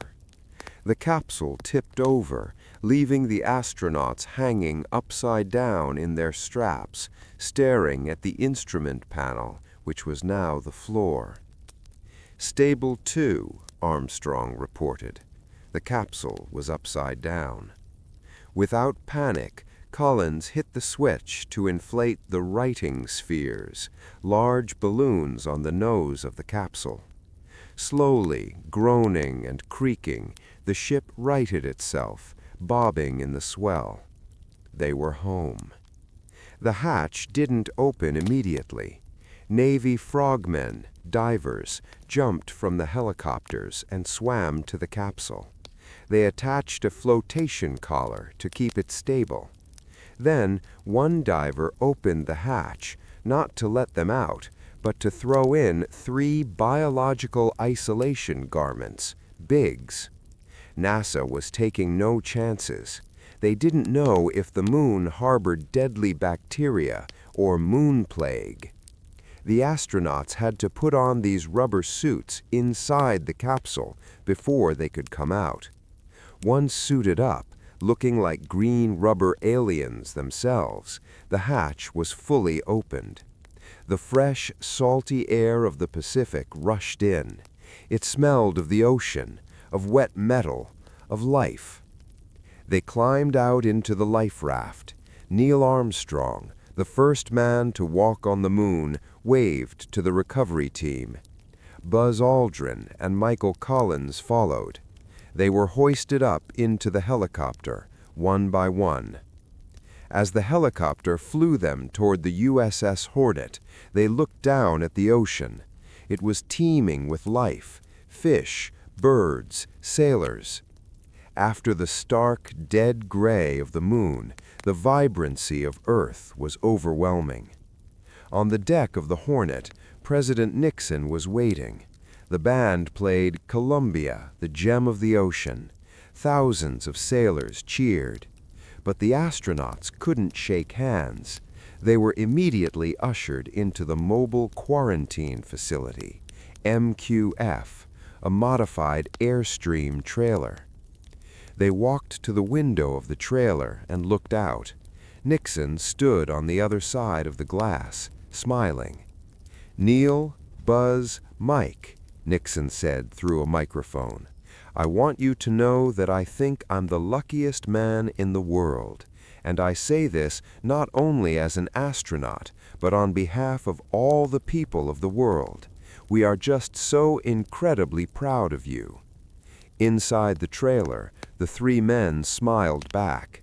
They were home, but they were separated from the world by a pane of glass. They had gone to the edge of existence and returned, but they would have to wait a little longer to truly touch the Earth again. For Neil Armstrong, Buzz Aldrin, and Michael Collins, the return to Earth was not a return to freedom. It was a transfer from one capsule to another. They had traded the cramping confines of the Command Module Columbia for the slightly larger but equally isolating Mobile Quarantine Facility, MQF. Parked on the hangar deck of the aircraft carrier USS Hornet, the shiny silver Airstream trailer looked like a misplaced vacation home, but it was a high-tech prison. Inside, the air was filtered. The pressure was slightly lower than outside to ensure no air leaked out, and every fluid produced by the astronauts was chemically treated. The fear of moon germs, alien pathogens that could wipe out life on Earth, was genuine, if scientifically debated. NASA was taking zero chances. President Nixon stood outside the window, joking about not being able to shake their hands. The world watched on television as the most famous men in history peered out like rare animals in a zoo. Inside, they were surprisingly comfortable. They had showers, real food, steaks, baking potatoes, salad, and soft beds. After 8 days of freeze-dried rations and sleeping in zero-G, the simple act of sitting on a toilet or lying on a mattress felt luxurious. The journey of the MQF was a spectacle in itself. The Hornet steamed to Pearl Harbor, Hawaii, where the trailer was offloaded with the astronauts still inside. It was then loaded onto a C-141 military transport plane and flown to Houston, Texas. Even as they flew over the Pacific, they remained sealed in their aluminum cocoon. On July 27th, the MQF arrived at Ellington Air Force Base in Houston. A crowd of thousands had gathered, cheering at the sight of the silver trailer being lowered from the plane. The astronauts waved through the small window, their smiles tired but genuine. A truck then hauled the MQF to the Manned Spacecraft Center, where it was docked to the Lunar Receiving Laboratory, a sprawling, fortress-like building designed to contain the deadliest biological threats imaginable. For the next 2 weeks, the LRL became their world.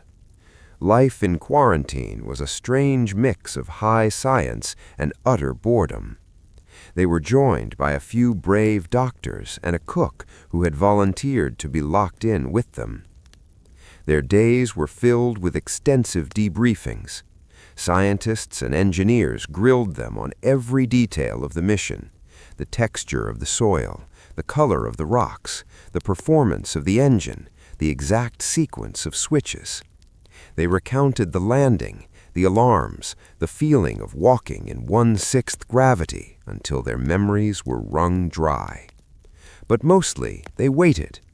They played ping pong, they read magazines, they watched television reports about themselves. They were the most famous men on the planet, yet they were eating cafeteria food and waiting for test results on white mice. The mice were the key. Inside the LRL, NASA had exposed colonies of germ-free mice, quail, fish, shrimp, and even cockroaches to the lunar dust the astronauts had brought back. If the animals died or showed signs of illness, the quarantine would be extended indefinitely. If they thrived, the astronauts could go home. Every day, the doctors checked the mice. Every day, the mice remained annoyingly healthy. They scrambled over the moon rocks, ate the food laced with lunar dust, and showed absolutely no ill effects. The moon, it seemed, was as dead biologically as it looked visually. Finally, on August 10, 1969, the medical team declared the crew clean. The heavy doors of the LRL swung open. Neil Armstrong, Buzz Aldrin, and Michael Collins walked out into the humid Houston evening. For the first time in 21 days, there was no glass between them and the world. They could feel the breeze on their faces. They could smell the grass. They were free. But their freedom was relative. They had escaped the physical quarantine, but they were about to enter a different kind of bubble, the bubble of celebrity. 3 days later, on August 13th, the Giant Leap Victory Tour began.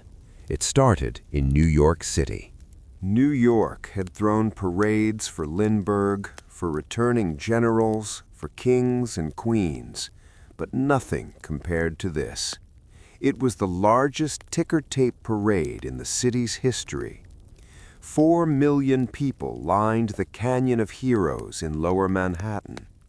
The air was so thick with confetti, shredded phone books, and toilet paper that the sky was virtually blotted out. It was a blizzard of paper. The astronauts sat in an open convertible, waving to the roaring crowds. The noise was deafening, a continuous rolling thunder of cheers that vibrated in their chests. People hung from windows, climbed lampposts, and stood on rooftops just to catch a glimpse of the men who had touched the sky. It was just a sea of people, Collins later recalled. You couldn't see the pavement, you just saw faces. From New York, they flew immediately to Chicago for another massive parade, and then to Los Angeles for a state dinner hosted by President Nixon. The dinner was attended by the governors of 44 states, the cabinet, the Supreme Court justices, and ambassadors from 83 nations. It was a gathering of power and influence rarely seen in one room. But this was just the beginning. On September 29th, the astronauts and their wives boarded a presidential jet for a 38-day world tour. They visited 24 countries in just over a month. It was a grueling schedule, a diplomatic marathon. They went to Mexico City, where the crowds were so enthusiastic they nearly broke through the police lines. They went to Bogota, Buenos Aires, and Rio de Janeiro. They visited the Canary Islands, Madrid, Paris, Amsterdam, Brussels, Oslo, Cologne, Berlin, London, Rome, Belgrade, Ankara, Kinshasa, Tehran, Bombay, Dhaka, Bangkok, Perth, Sydney, Guam, Seoul, and Tokyo. Everywhere they went, the reaction was the same: awe. Kings and queens bowed to them. The Pope met them at the Vatican. In the Congo, drummers played rhythms in their honor. In India, thousands waited for hours in the scorching sun to see their motorcade pass. But amidst the pomp and circumstance, something remarkable happened. Armstrong, Aldrin, and Collins noticed a distinct shift in how people spoke to them.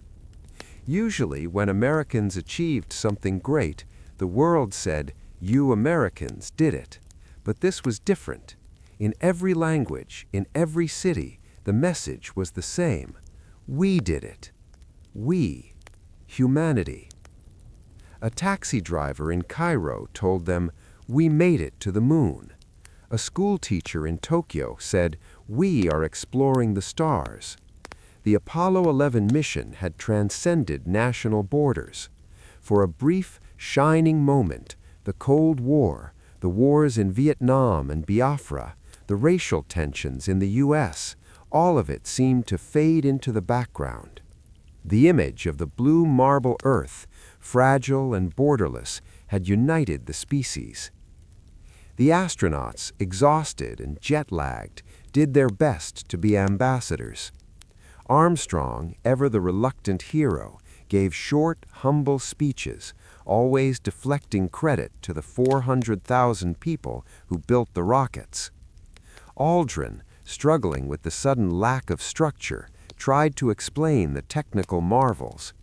Collins, the diplomat of the group, charmed the dignitaries with his easy wit. But the strain was showing. They were pilots, engineers, test subjects, not politicians or movie stars. They weren't trained for this level of adulation.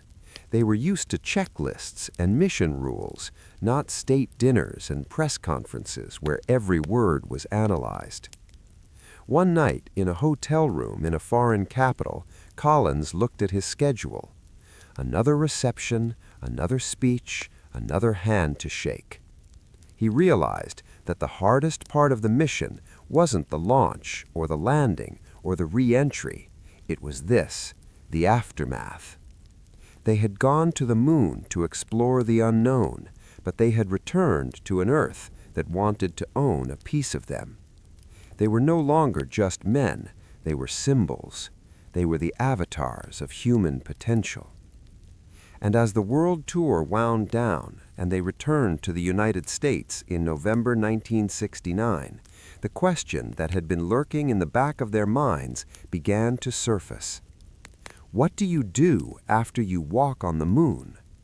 You are 39 years old. You have achieved the greatest feat in human history.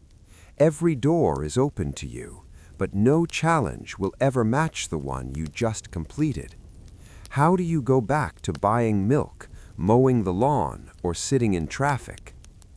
For Neil, Buzz, and Mike, the mission was officially over, but the personal journey of living with the legacy of Apollo 11 was just beginning. The ticker tape parades ended. The confetti was swept from the streets. The world tour, with its endless cycle of handshakes and state dinners, finally wound down. And then, the three men who had shared the most profound journey in human history did something that surprised many. They went their separate ways. They had never been close friends. They were amiable strangers, as Michael Collins once described them.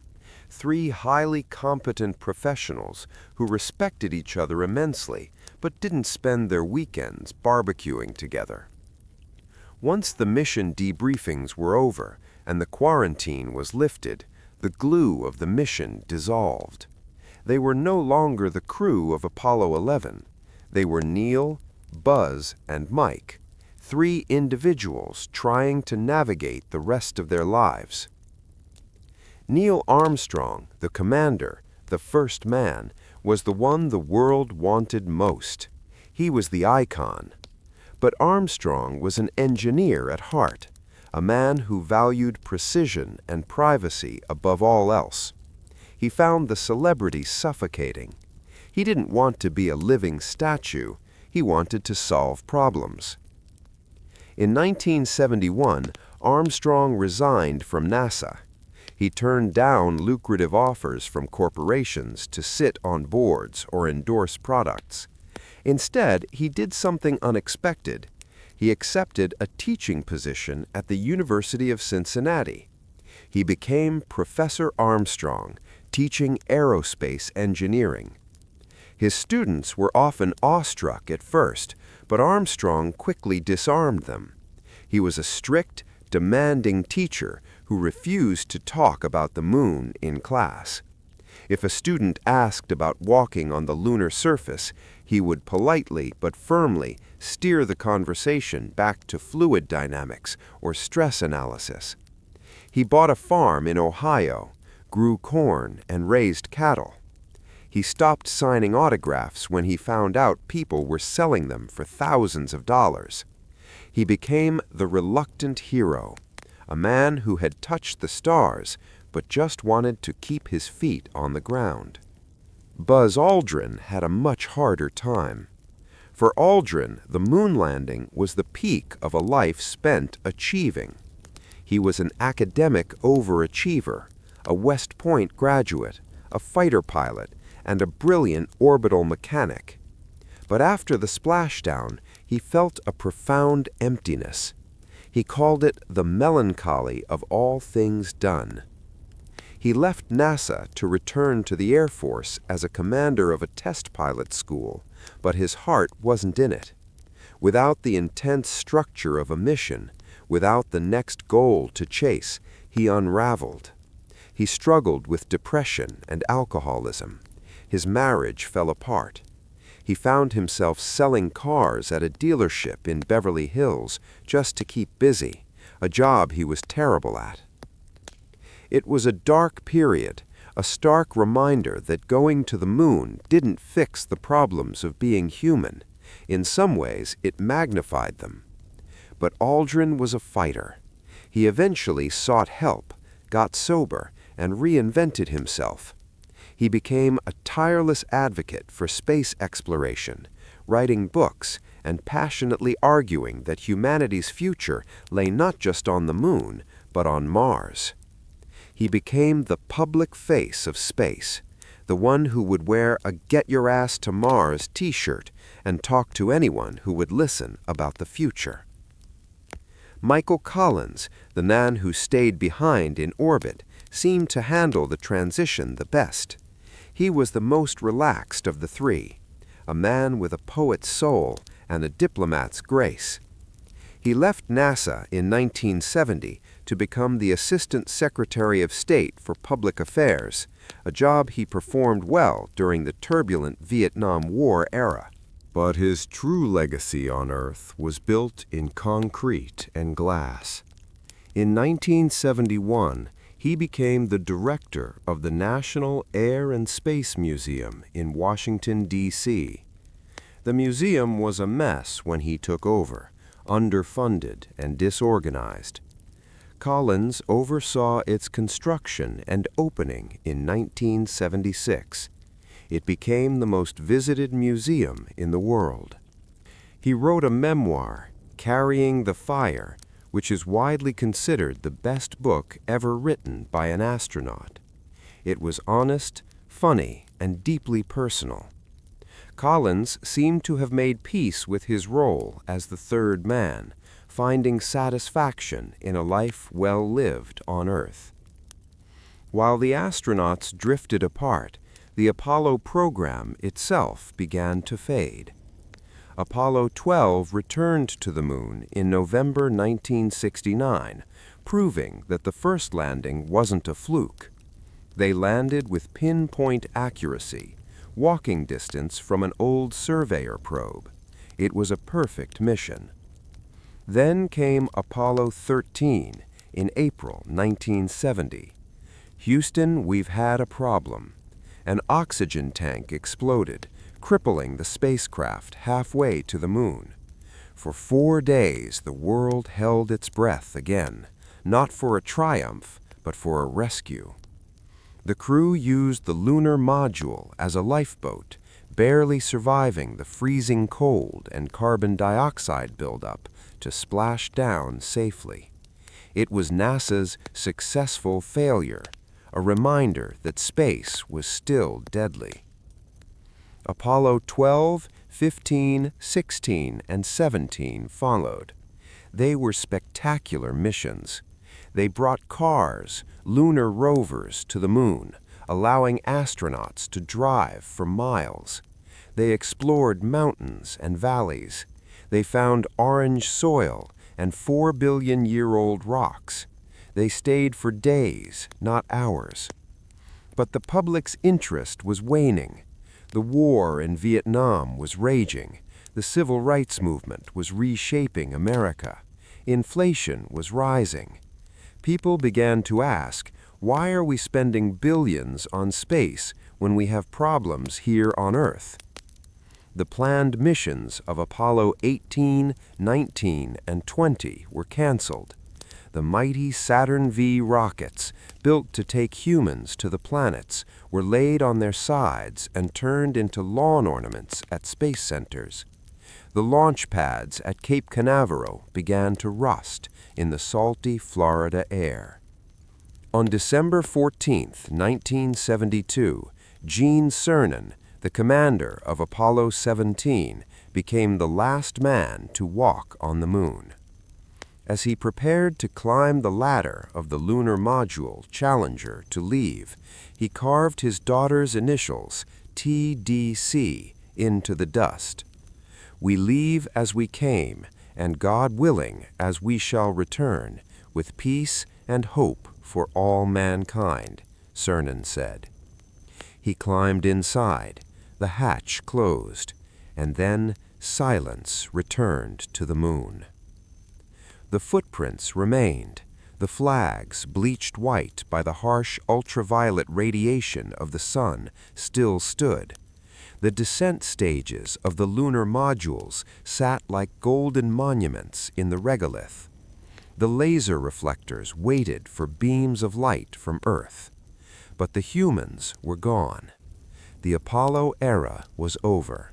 It had lasted less than a decade, a flash of brilliance in the timeline of history.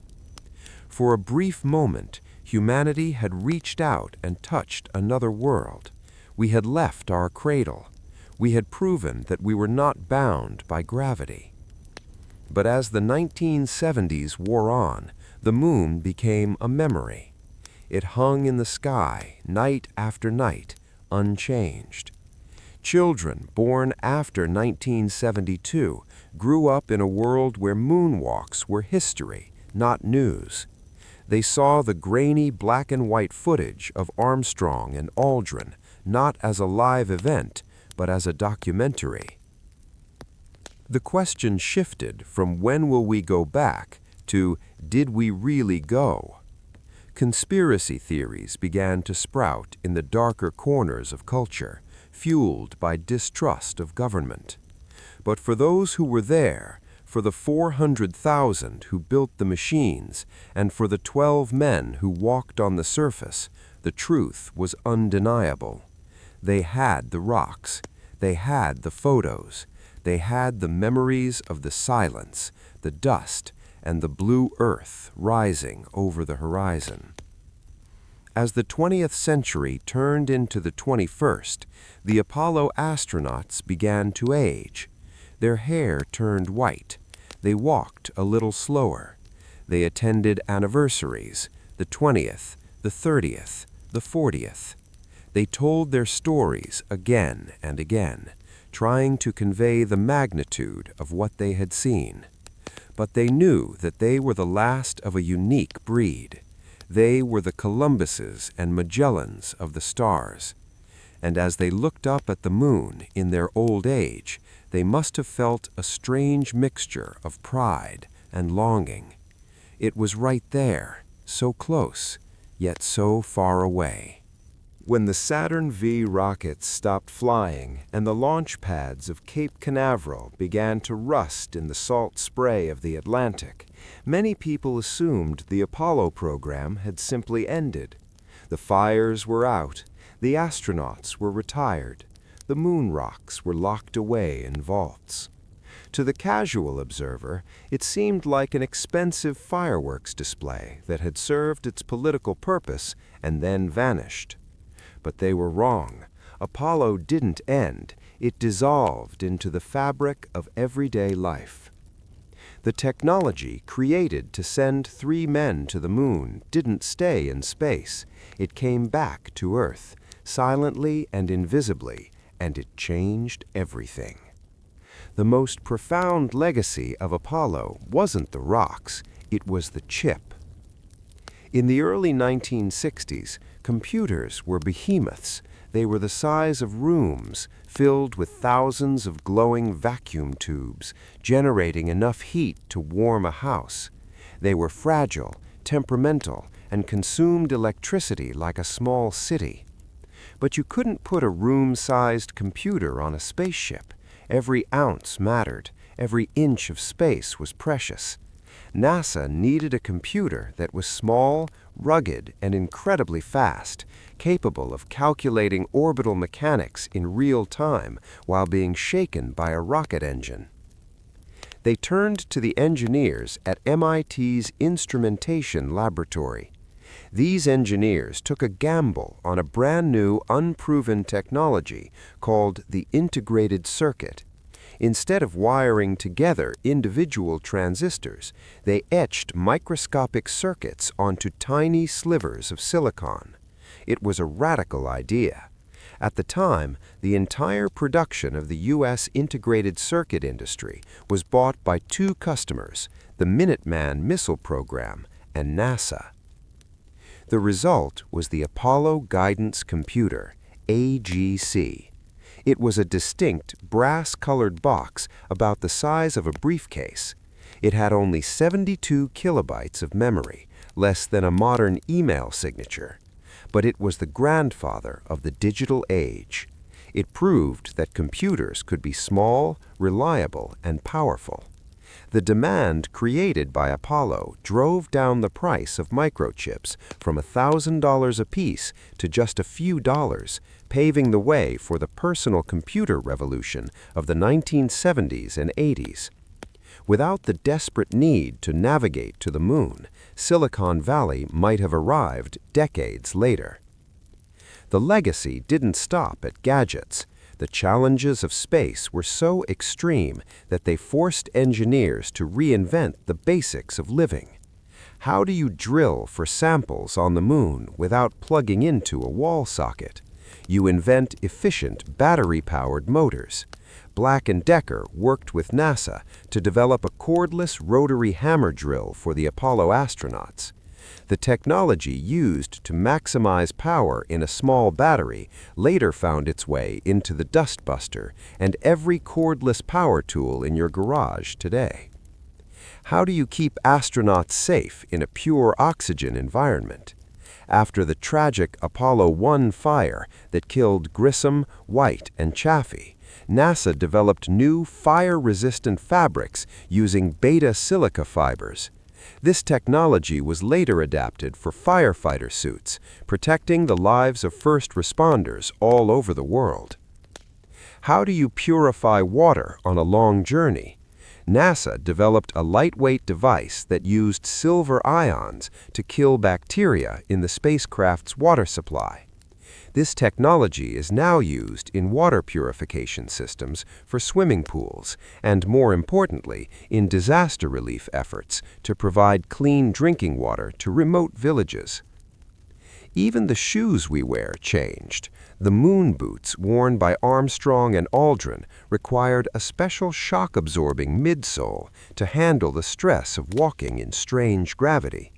This technology was adopted by athletic shoe companies, leading to the air-cushioned sneakers that became a cultural icon in the 1980s. But perhaps the greatest spin-off of Apollo wasn't a gadget, it was a perspective. Before Apollo 8 encircled the moon on Christmas Eve 1968, no human eye had ever seen the Earth as a whole sphere. We had seen maps, we had seen globes, but we had never seen us. As the astronauts came around the dark side of the moon, they saw it, Earthrise, a fragile, brilliant blue marble rising over the dead, gray horizon of the lunar surface. It was hanging in the void, isolated and alone. There were no borders visible, no wars, no politics, just a thin layer of atmosphere shielding all known life from the deadly vacuum of space.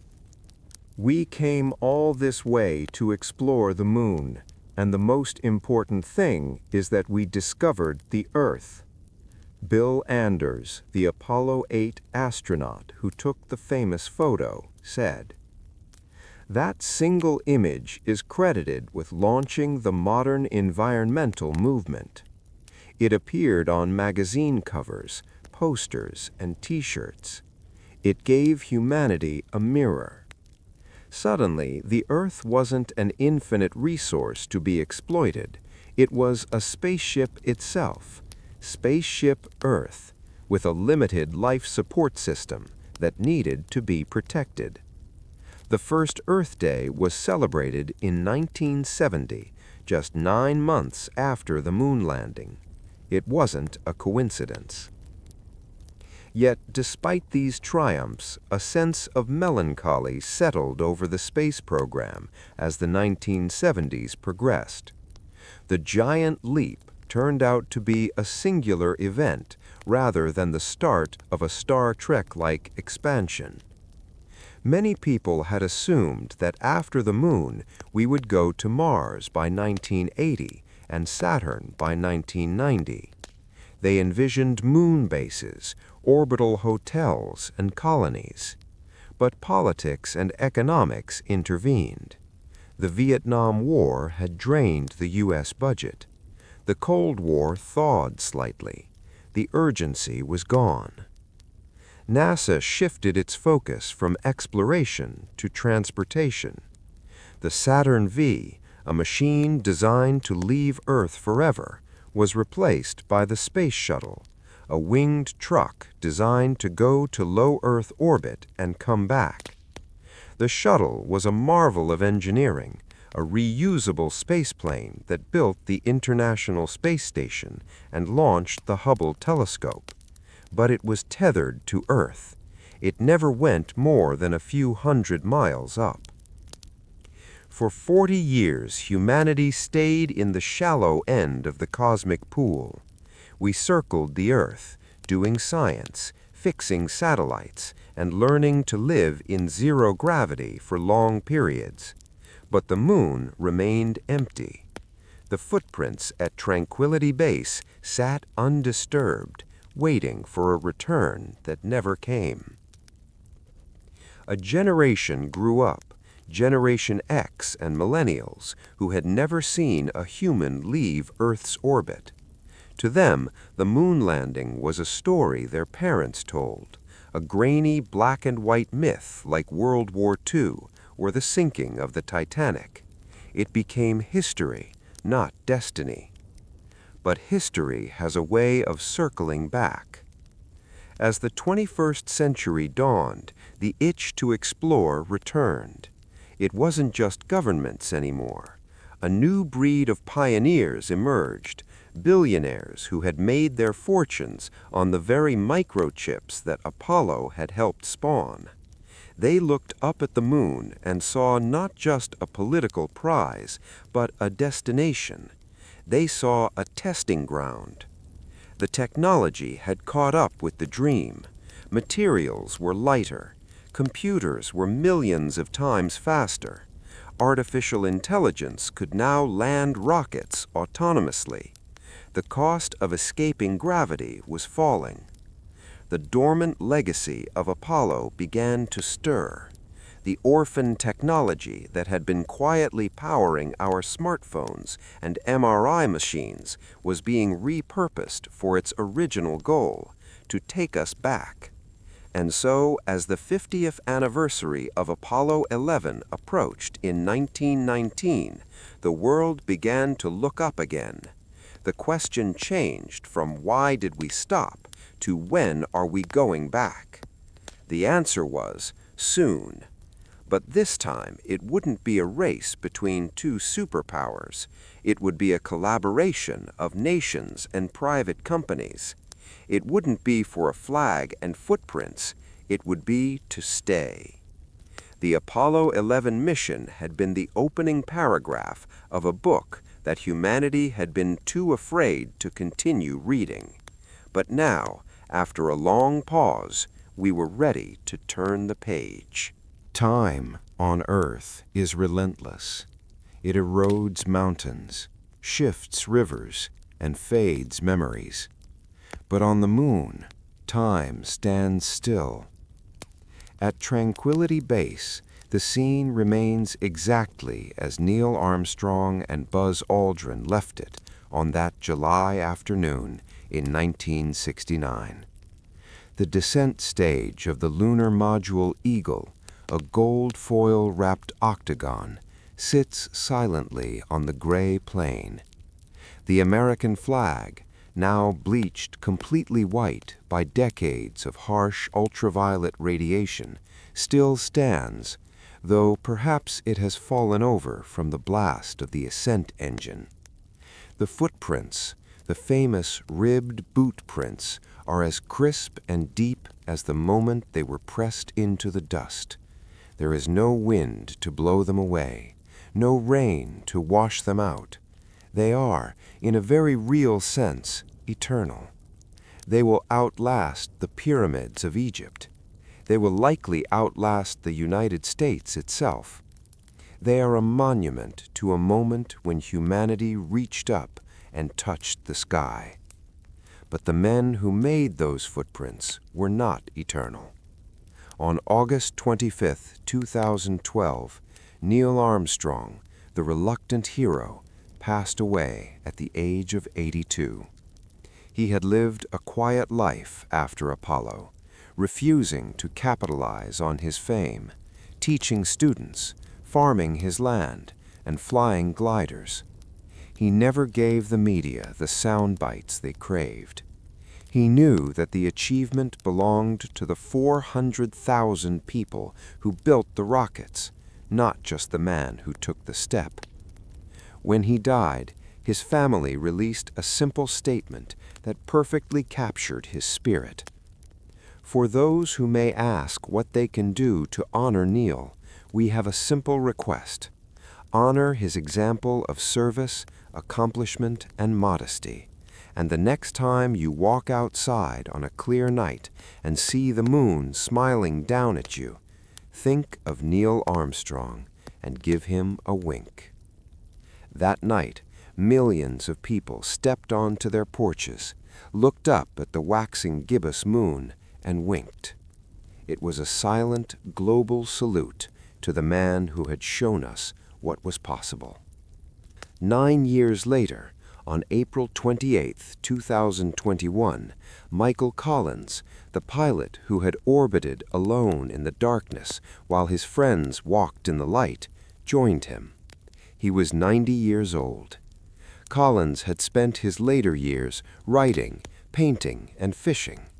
He was often called the loneliest man in history for those 48 minutes on the far side of the moon, but he always rejected that label. He said he felt like a king in his domain, the sole inhabitant of a spacecraft circling a dead world. He died peacefully, having lived a life full of grace and humor. And so only Buzz Aldrin remained, the man with the restless spirit, the fighter, the advocate. Into his 90s, wearing his trademark silver rings and bracelets, Buzz continued to travel the world, pointing his finger at Mars and demanding that we go. He became the living link to the Golden Age, a reminder that we were once a species of explorers. But the men who made those footprints were not eternal. As the Apollo generation fades, a new dawn is breaking. The long hiatus is over. NASA has announced the Artemis program, named after the twin sister of Apollo in Greek mythology. It is a fitting name. Apollo was about men going to the moon to prove a point. Artemis is about humanity returning to the moon to build a future. This time, the crew will not just be white men with military buzz cuts. The Artemis missions will land the first woman and the first person of color on the lunar surface. They will not land at the equatorial Sea of Tranquility, where the sun blazes for 14 days straight. They will land at the lunar South Pole, a region of permanent shadow and eternal light. There, in the deep, dark craters of the South Pole, satellites have detected something more precious than gold: water ice. Billions of tons of ancient water frozen in the shadows for eons. Water means life. Water means oxygen to breathe. Water means hydrogen for rocket fuel. The moon is not just a destination, it is a gas station for the rest of the solar system. The rockets are already being built. The SLS rocket, a monster even more powerful than the Saturn V, has already flown. The Orion capsule, the successor to the Apollo command module, has been tested. Private companies like SpaceX are building shiny stainless steel starships designed to carry hundreds of people, not just 3. We are going back, not to visit, but to stay. Imagine a future, perhaps only a decade away, A small habitat sits on the rim of Shackleton Crater at the lunar South Pole. Solar panels rotate to catch the perpetual sunlight. Inside, astronauts from America, Europe, Japan, and Canada are growing lettuce in hydroponic gardens. They are mining the ice. They are looking at the stars through telescopes that have no atmosphere to blur the view. And every now and then, they look up. High above the jagged lunar horizon, the Earth hangs in the sky, a beautiful, fragile blue and white marble. It is the same view that Neil, Buzz, and Mike saw in 1969. It is a view that reminds us of who we are, one species, sharing one small planet, drifting through a vast and wondrous universe. The story of Apollo 11 is more than just history. It is a promise. It is proof that when we set aside our differences, when we focus our energy and our intelligence on a common goal, there is nothing we cannot achieve. We can escape gravity.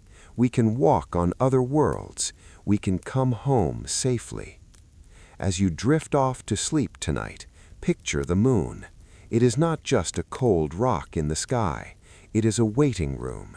It is a museum of our first steps. And in the quiet dust of the Sea of Tranquility, the footprints are still there, waiting for us to return. The eagle has landed, but the journey has just begun. Good night.